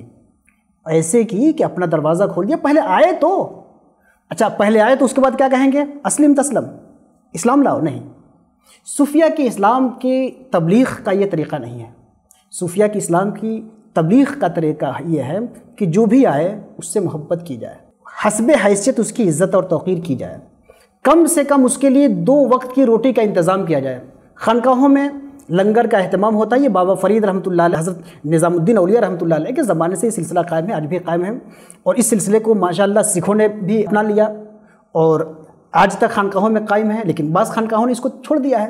لیکن یہ روایت یہ ہے کہ جو بھی مہمان آئے گا اس کو 2 ٹائم کا ہم کھانا دیں گے، اس کے رہنے کے لیے اس کے شایع نشان ایک حجرہ دیں گے، جب جانا چاہے گا ہم اس کو باعزت بری کر دیں گے. تو ایک تو اس روایت کا تقاضا ہے. دوسرا تقاضا یہ ہے کہ ہم کس زمانے میں جی رہے ہیں. CAA کے زمانے میں جی رہے ہیں ہم، جہاں پہ مسلمانوں کا وجود خطرے میں ہے، اور ہمارا جو دشمن ہے وہ برسر ممبر اس بات کا اعلان کر رہا ہے کہ ہمیں معلوم ہے کہ مسلمانوں کو کیسے لڑانا ہے، ہمیں معلوم ہے کہ شیعہ سنی میں نفرتیں کیسی ہیں، اس کو کیسے بھڑکانا ہے، ہمیں معلوم ہے کہ بریلوی دیوبندی میں نفرتیں کیسے ہیں، ہمیں اس کو کیسے بھڑکانا ہے. اور ہم کریں گے یہ کہ جہاں پہ بریلوی کمزور ہوں گے وہاں ہم دیوبندی سے ان کو پٹوائیں گے، جہاں دیوبندی کمزور ہوں گے وہاں ہم بریلویوں سے ان کو پٹوائیں گے، جہاں شیعہ کمزور ہوں گے سنیوں سے پٹوائیں گے، اور سنیوں سے جہاں پہ کمزور ہوں گے وہاں پہ ان کو شیعوں سے پٹوائیں گے. سبرامانیم نے جو ہے اس بات کو برسر اعلان کہا، اور کتنے نہ جانے کتنے شرپسند عناصر ملک میں اس بات کو کہہ رہے ہیں، زہر گھول دے رہے ہیں. وہ مسلمانوں کے بارے میں ایک تصور اپڈیٹ کر رہے ہیں، ایک تصور لے کے آ رہے ہیں کہ مسلمان تو ایسے ہیں کہ جو آپس میں ہی ایک دوسرے سے کو دیکھنا نہیں چاہتے ہیں، اور جو قوم آپس میں ایک دوسرے کو نہ دیکھنا چاہے وہ ہندوستان کے لیے کتنا بڑا خطرہ ہو سکتا ہے. ہندوستان کے لیے مسلمان بڑا خطرہ ہے. یہ ہمارا حریف جو ہے یہ لوگوں کو سمجھانا چاہتا ہے. مثالوں میں کیا پیش کرتا ہے؟ وہ ہمارے رویوں کو پیش کرتا ہے کہ چونکہ جو قوم خود آپس میں نفرت کرتی ہے، جو قوم خود ایک دوسرے کے ساتھ بیٹھنا پسند نہیں کرتی ہے، یہ قوم ملک کے لیے کتنا بڑا خطرہ ہے. اور ظاہر سی بات ہے پھر وہ داعش کی مثالیں لے کے آتے ہیں کہ جو کام داعش وہاں پہ کر رہے ہیں وہی کام یہاں پہ مسلمان کریں گے. یہ اسلام اور مسلمانوں کی غلط شبیہ پیش کر رہا ہے ہمارا مخالف، ہمارے وجود اور ہمارے نشانات کو مٹانے کے در پہ ہے. ایسے وقت میں جب کہ ہمارے ہاتھوں کو کاٹنے کی تیاری ہو رہی ہے، ایسے وقت میں ہمیں اس بحث کو ختم کر دینا چاہیے کہ ہم ہاتھ کہاں باندھیں، سینے پہ باندھیں کہ ناف کے نیچے باندھیں. شیخ ابو سعید دامت ظلہ العلی کا مشن یہ ہے اور فکر یہ ہے، وہ مسلمانوں کو یہ میسج دینا چاہتے ہیں کہ آپس کا آپ کا جو مسلک ہے، جو موقف ہے، شوق سے اس پہ عمل کریے، لیکن یہ نفرت انگیزیاں ختم کریے. آپ اس پہ لڑے جا رہے ہو کہ ہاتھ کہاں باندھنا ہے، اور آپ کا دشمن آپ کے ہاتھی کو کاٹنے کی تیاری میں ہے. جب آپ کا ہاتھی نہیں رہے گا تو باندھنے کا سوال کہاں پیدا ہوگا؟ اور یہ بات سب کے سامنے ہے، سب کی نگاہوں کے سامنے ہے. میں نے آپ سے کہا کہ میں نے ایک سوال کیا تھا کہ طلاق ثلاثہ پہ ایک سیمینار ہو جائے، ہمارے علماء جو اکابر ہیں بیٹھ کے غور کر لیں کہ کیا اس میں موجودہ حالات کے مطابق کوئی گنجائش ہو سکتی ہے یا نہیں ہو سکتی ہے؟ میں نے ایک سوال کیا تھا، سیمینار کی دعوت دیا تھا، اس پہ لوگ ہنگامہ، اس سوال کو میرا موقف بنا دیا اور اس موقف کو خانقاہ عارفیہ اور شیخ ابو سعید کا موقف بنا دیا۔ لیکن اسی ایوان سے، حکومت کے ایوان سے، جب یہ بل پاس ہو گیا کہ 3 طلاق کالعدم قرار دی جاتی ہے، 3 طلاق ایک ہی طلاق ہوگی، 3 طلاق نہیں ہوگی، بلکہ پاس ہو گیا کہ نہیں ہوگی، اور جو 3 طلاق دے گا اس کو جیل میں ڈال دیا جائے گا، کہاں گئے یہ متقی باز، تقویٰ باز؟ اب یہ کہنے لگے کہ ہم گھروں میں سمجھائیں گے۔ گھروں میں کیا سمجھاؤ گے؟ اس کے بعد کتنے مسلمانوں کو 3 طلاق کی وجہ سے جیلوں میں ڈالا گیا؟ کون گیا؟ سب خاموش رہے۔ تو ایک طرف حالات یہ ہیں کہ سرے سے طلاق کے ایشو ہی کو مٹایا جا رہا ہے، ایک طرف حالات یہ ہیں کہ آپ کے ہاتھ کو کاٹنے کی تیاری ہو رہی ہے، ایک طرف حالات یہ ہیں کہ آپ کے پیر کو کاٹنے کی تیاری ہو رہی ہے، ایک طرف حالات یہ ہیں کہ آپ سے ثبوت مانگا جا رہا ہے کہ آپ 50 سال پہلے کا ثبوت لائے کہ آپ ہندوستانی ہیں۔ اور کتنے مسلم بھائی ہمارے ہیں یہاں سے بنگال تک جن کا وجود خطرے میں تھا۔ یہ تو بھلا ہو کرونا کا، کوئی یہ کرونا آیا اور وہ مصیبت جو ہمارے سروں سے ٹلی، یا دوسرے مسائل آ گئے وہ مصیبت ٹل گئی، لیکن وہ مصیبت، اس سوالات، وہ شرنگیزیاں دبی ہیں، ختم نہیں ہوئی ہیں۔ ایسا نہیں کہ میڈیا سے کوئی خبر ہٹ جائے تو مسئلہ ختم ہو جاتا ہے۔ جو مسلمان اور اسلام کے خلاف جو شرپسند عناصر ہیں وہ موجود ہیں، وہ پھر اپنا کیس لے کے آئیں گے۔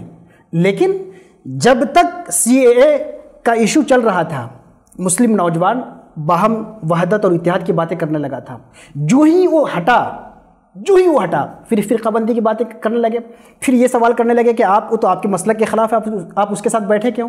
بھائی جب جوتے پڑیں گے تو آپ سے یہ پوچھ کے نہیں پڑیں گے کہ آپ کس مسلک کے ہیں، اور نہ یہ پوچھ کے پڑھتے ہیں۔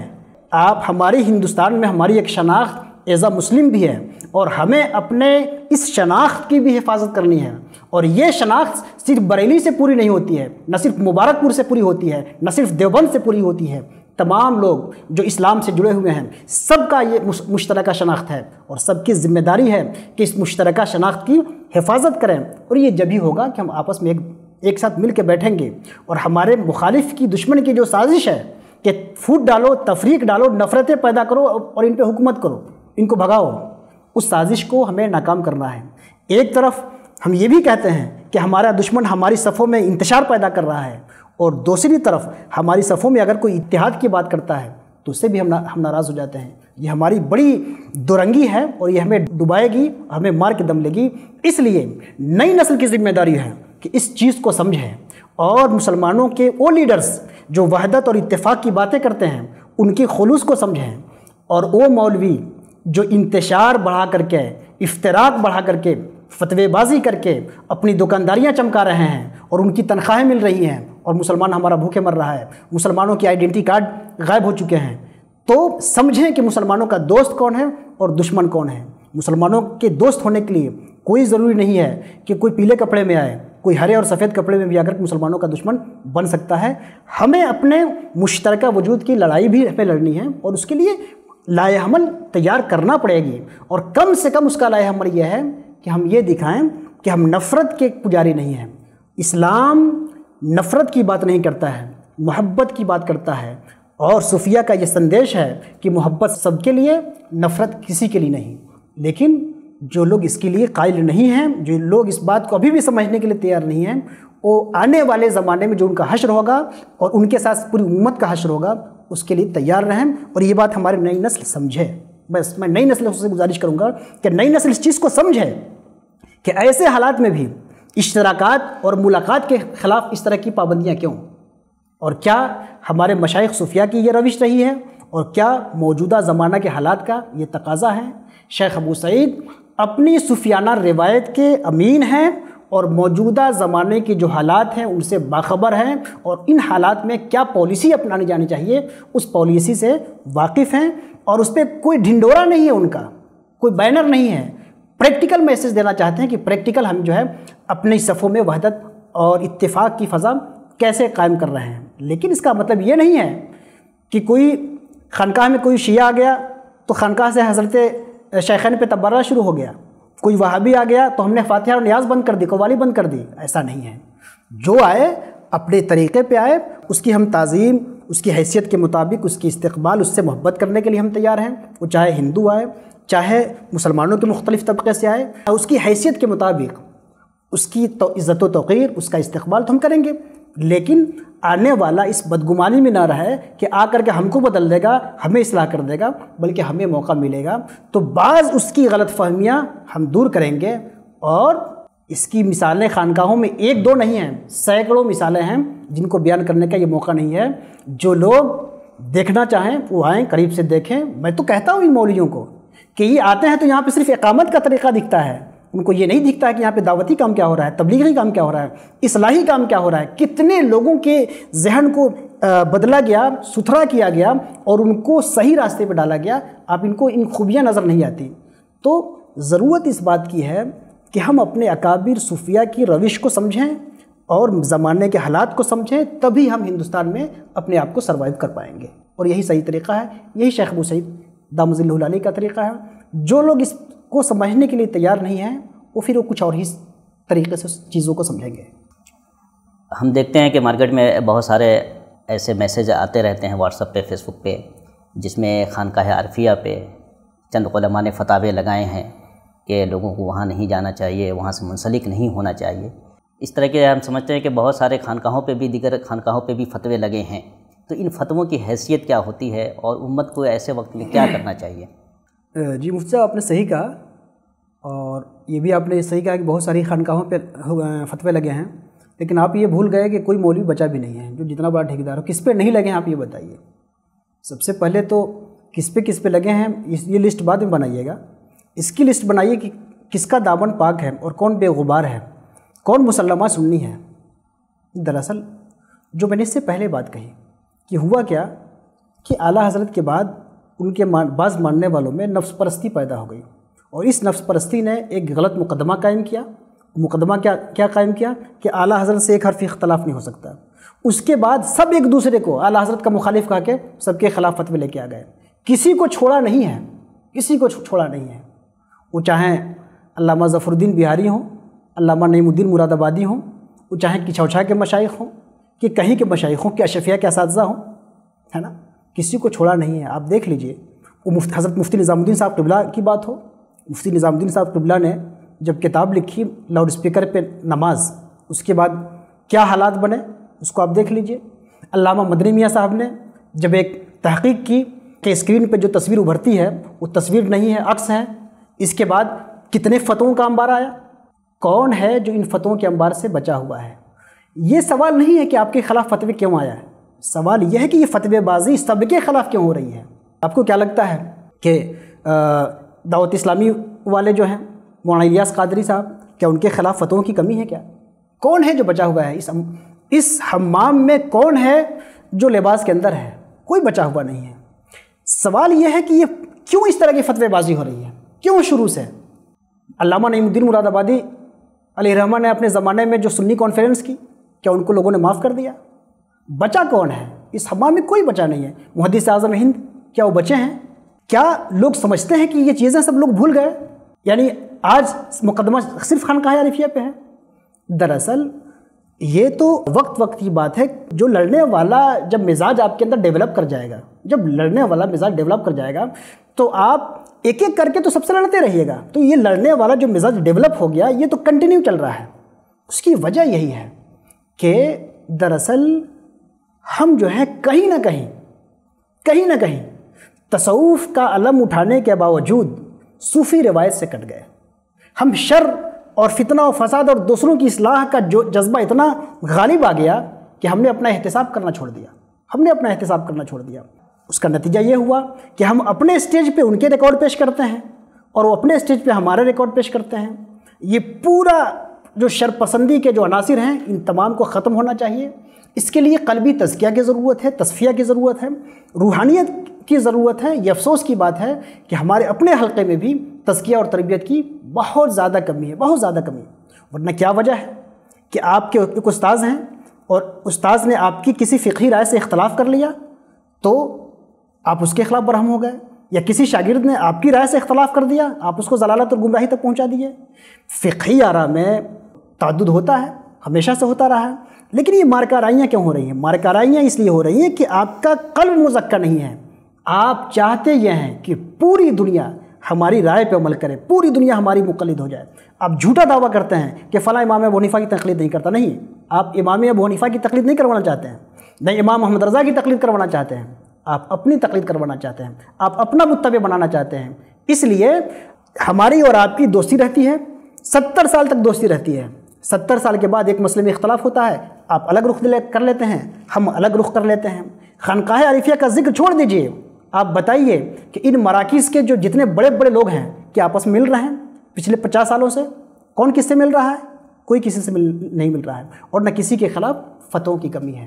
تو ایک تو اخلاقی تربیت کی کمی ہے، تزکیہ کی کمی ہے، حقیقی تصوف کی کمی ہے، اور دوسری چیز غلط مقدمہ جو یہ بنایا گیا ہے کہ اعلیٰ حضرت حرف آخر ہیں، ان سے جو اختلاف کر لے گا وہ گمراہ ہو جائے گا، یہ غلط مقدمہ ہے، اور اس سے توبہ کرنے کی ضرورت ہے، اعلانیہ برات کرنے کی ضرورت ہے، اور خاص طور پر ان لوگوں کو برات کرنے کی ضرورت ہے جن کے اوپر گاچھ گر چکا ہے اور جن کے سر کے بال جو اڑ چکے ہیں، اتنے پڑے ہیں اوپر اولے کہ سارا سر صاف ہو چکا ہے، اس کے باوجود وہ سبق لینے کے لیے تیار نہیں، وہ اپنا بھول جاتے ہیں۔ ہوتا یہ ہے کہ مطلب دنیا بھر کے سامنے والے نے آپ کو مارا پیٹا اور پھر تھوڑی دیر بعد پھر دلالی کرنا شروع کر دی ہے، اس سے باہر آئیے، اپنا یاد کریے بھائی، آپ بھول کیوں جاتے ہیں؟ اپنا بھولیے مت، اپنا یاد کریے۔ کیوں بار بار وضاحت کرنے کی ضرورت پڑتی ہے کہ اعلیٰ حضرت سے اختلاف رائے ہو سکتا ہے؟ آپ وضاحت بھی کرتے ہیں، اپنی جب بات آتی ہے، اپنا گلا جو پھنستا ہے تو وضاحت کی بات آتی ہے۔ ہم نے ایک پیلی بھیت کے خطیب صاحب کی تقریر سنی کہ ہم جو عورتوں کو مزار پہ لے کے جاتے ہیں تو ہم تحقیق کی بنیاد پہ لے کے جاتے ہیں۔ ارے بھائی، جو لوگ بھی اعلیٰ حضرت سے اختلاف کرتے ہیں تحقیق کی بنیاد ہی پہ کرتے ہیں۔ تم عورتوں کا میلہ لگاؤ، اس پہ مزار پہ لے کے جاؤ تو کہو کہ ہم تحقیق کی بنیاد پہ اعلیٰ حضرت سے اختلاف کر رہے ہیں۔ دوسرا کسی مسئلے میں خدا نخواستہ اعلیٰ حضرت سے اختلاف کر رہا ہے تو وہاں تم فارمولہ چلا رہے ہو کہ اعلیٰ حضرت سے ایک حرف میں اختلاف نہیں ہو سکتا ہے۔ تو یہ دو رنگی اپنی ختم کریے اور یہ غلط مقدمہ ختم کریے۔ سنیت کیا ہے اس کو واضح طور پہ تسلیم کیجئے۔ سنیت اہل سنت کے مسلمہ متفقہ عقائد و نظریات کیا نام ہے؟ متفقہ عقائد و نظریات سے جو بھی انحراف کرے گا، وہ چاہے بریلی والا ہو کہ کچھوچا والا ہو کہ مبارک پور والا ہو کہ سید سلام والا ہو، اس کی گمراہی میں ذرہ برابر شک نہیں کیا جائے گا۔ جزوی معاملات میں ان مسائل پہ جو آپس میں اختلافات ہیں ان کی بنیاد پر نہ کوئی گمراہ ہوتا ہے نہ کافر ہوتا ہے، اور جو گمراہ اور کافر کا کھیل کھیل رہے ہیں یا تو یہ جاہل ہیں یا یہ متجاہل ہیں، یعنی علم رکھتے ہوئے آپ کی آنکھوں میں دھول جھونک رہے ہیں اور صرف چند جاہل سیٹھوں کی رضا جوئی کے لیے اس طرح کی شرک پسندی کا کھیل جاری کیے ہوئے ہیں۔ یہ الگ بات ہے کہ خود بھی پھنستے ہیں، خود بھی مارے جاتے ہیں۔ مولانا صاحب، ایک سوال بار بار کیا جاتا ہے، جیسے مولانا ڈاکٹر ذیشان احمد مصباحی صاحب ہیں، ڈاکٹر ضیاء الرحمن علیمی صاحب ہیں، ڈاکٹر جہانگیر صاحب ہیں، یہ سب بڑے پڑھے لکھے لوگ ہیں، باہر کی دنیا میں اگر نکلیں تو بہت زیادہ انہیں پیسہ مل سکتا ہے، بڑی نوکریاں مل سکتی ہے۔ ان سب نوکریوں کو اگر چھوڑ کے وہ خانقاہ عارفیہ میں بیٹھے ہیں تو اس کا مطلب یہ ہے کہ ان نوکریوں کے برابر ان سب لوگوں کو پیسہ ملتا ہے۔ جو صاحب سجادہ ہے وہ ان لوگوں کو پیسہ دیتے ہیں، تو پیسوں کی وجہ سے ان لوگوں نے اپنا سب کچھ بیچ دیا ہے، ان کے گروی رکھ دیا ہے۔ اور دوسری بات یہ کہ ان لوگوں کی جو اپنی تعلیمات ہیں، ان تعلیمات کو صاحب سجادہ نے اپنے جادو کی بنیاد پر اپنی طرف موڑ لیا ہے اور اپنا گرویدہ لوگوں کو بنا کے وہاں سب کو مقید کر رکھا ہے۔ اس بات کی کہاں تک سچائی ہے اور کیا حقیقت ہے اس میں؟ دیکھیے، آپ ٹرین میں سفر کرتے ہیں اور دھکے کھاتے رہتے ہیں، اپنی سیٹ پہ پہنچ جاتے ہیں، کیا جس سے بھی دھکا کھاتے ہیں کہ آپ کو لگتا ہے کہ وہ جب کترا ہے؟ آپ کے ذہن میں نہیں جاتا ہے۔ لیکن جو جب کترا ہوتا ہے تو اس کے جیب کے آس پاس بھی کسی کا ہاتھ ٹچ کرتا ہے نا، تو سوچتا ہے کہ یہ بھی جب کترا ہے۔ وہ کیا سمجھتا ہے کہ یہ بھی جب کترا ہے۔ تو جو جب کترا ہوگا اس کو پوری دنیا جو ہے جب کترا ہی نظر آئے گی۔ جو لوگ کسی تعلق کی بنیاد، ہم جو کسی سے بھی تعلق رکھتے ہیں، محبت کرتے ہیں، تعلق رکھتے ہیں، اس تعلق کی بنیاد کیا ہے؟ جو لوگ صرف اس بات سے واقف ہیں کہ تعلق کی بنیاد پیسہ ہے، چونکہ انہوں نے جتنے تعلقات قائم کیے ہیں، ان کی زندگی کا تجربہ ہے کہ انہوں نے جتنے تعلقات قائم کیے وہ پیسے کی بنیاد پہ تعلقات قائم کیے۔ ان کی زندگی کے تجربے نے انہیں اس بات پہ پہنچایا کہ ہم جب بھی کسی سے تعلق قائم کرتے ہیں تو اس تعلق کے پیچھے پیسہ ہوتا ہے۔ اب اگر وہ اپنے تجربات کی روشنی میں وہ ہم سے کہہ رہے ہیں کہ ابو میاں نے ان کو خرید لیا ہے، تو اس پہ کوئی ہمیں حیرت کی بات بھی نہیں ہونا چاہیے، اس لیے کہ ہر آدمی تو چیزوں کو اپنے آئینہ میں دیکھتا ہے نا، جو اس کے ظرف میں ہوتا ہے وہ اس سے باہر آتا ہے۔ اگر یہ بات نہ ہوتی تو خانقاہ عارفیہ میں چند مولوی یا چند علماء اگر یہاں پہ آ کے جمع ہو گئے تو لوگوں کو سوچنا چاہیے کہ کیا اسلامی تاریخ میں کوئی پہلا واقعہ ہے، پہلا حادثہ ہے؟ کیا تصوف کی پوری تاریخ، اس سے پہلے رسول اللہ کی تاریخ کیا اس سے بھری پڑی نہیں ہے؟ کیا رسول اللہ کے گرد جتنے لوگ آئے تھے وہ پیسہ لینے آئے تھے؟ اللہ کے رسول صلی اللہ علیہ وسلم کی بات چھوڑیں، اولیاء کی جتنی روایت ہے، اولیاء کے پاس جو لوگوں کا ایک ہجوم پیدا ہو گیا، کیا سب لوگ اولیاء سے پیسے لینے آئے تھے؟ اور بڑے بڑے علماء جو اولیاء کے درباروں میں پہنچے وہ کیا سب پیسہ لینے گئے تھے؟ مولانا نظام الدین فرنگی محلی جن کا درس نظامی ہم پڑھتے ہیں، وہ ایک امی بزرگ شیخ عبدالرزاق بانسوی کے پیچھے بھاگتے تھے، کیا شیخ عبدالرزاق بانسوی ان کو پیسہ دیتے تھے؟ حضرت نظام الدین اولیاء کی بارگاہ میں اس زمانے میں بڑے بڑے علماء جمع ہو گئے تھے، کیا سب پیسہ لینے جمع ہوئے تھے؟ خود حضرت نظام الدین اولیاء عالم و فاضل ہونے کے بعد، مباحث اور مناظر ہونے کے بعد بدایوں سے دلی بھاگے اور دلی سے جو ہے پہنچے حضرت بابا فرید کی بارگاہ میں، کیا بابا فرید سے پیسہ لینے گئے تھے؟ کیا ان روایت اس تسلسل کے علم سے لوگ غافل ہو چکے ہیں؟ کیا اولیاء کی تاریخ سے لوگ بے خبر ہو چکے ہیں؟ خانقاہیت کی تاریخ سے کیا بے خبر ہو چکے ہیں؟ اس قسم کے سوالات حضور اعلیٰ حضرت کے زمانے میں بھی اٹھائے جاتے تھے، لیکن ان کی طرف سے اٹھائے جاتے تھے جو تصوف اور صوفیہ کے دشمن ہیں۔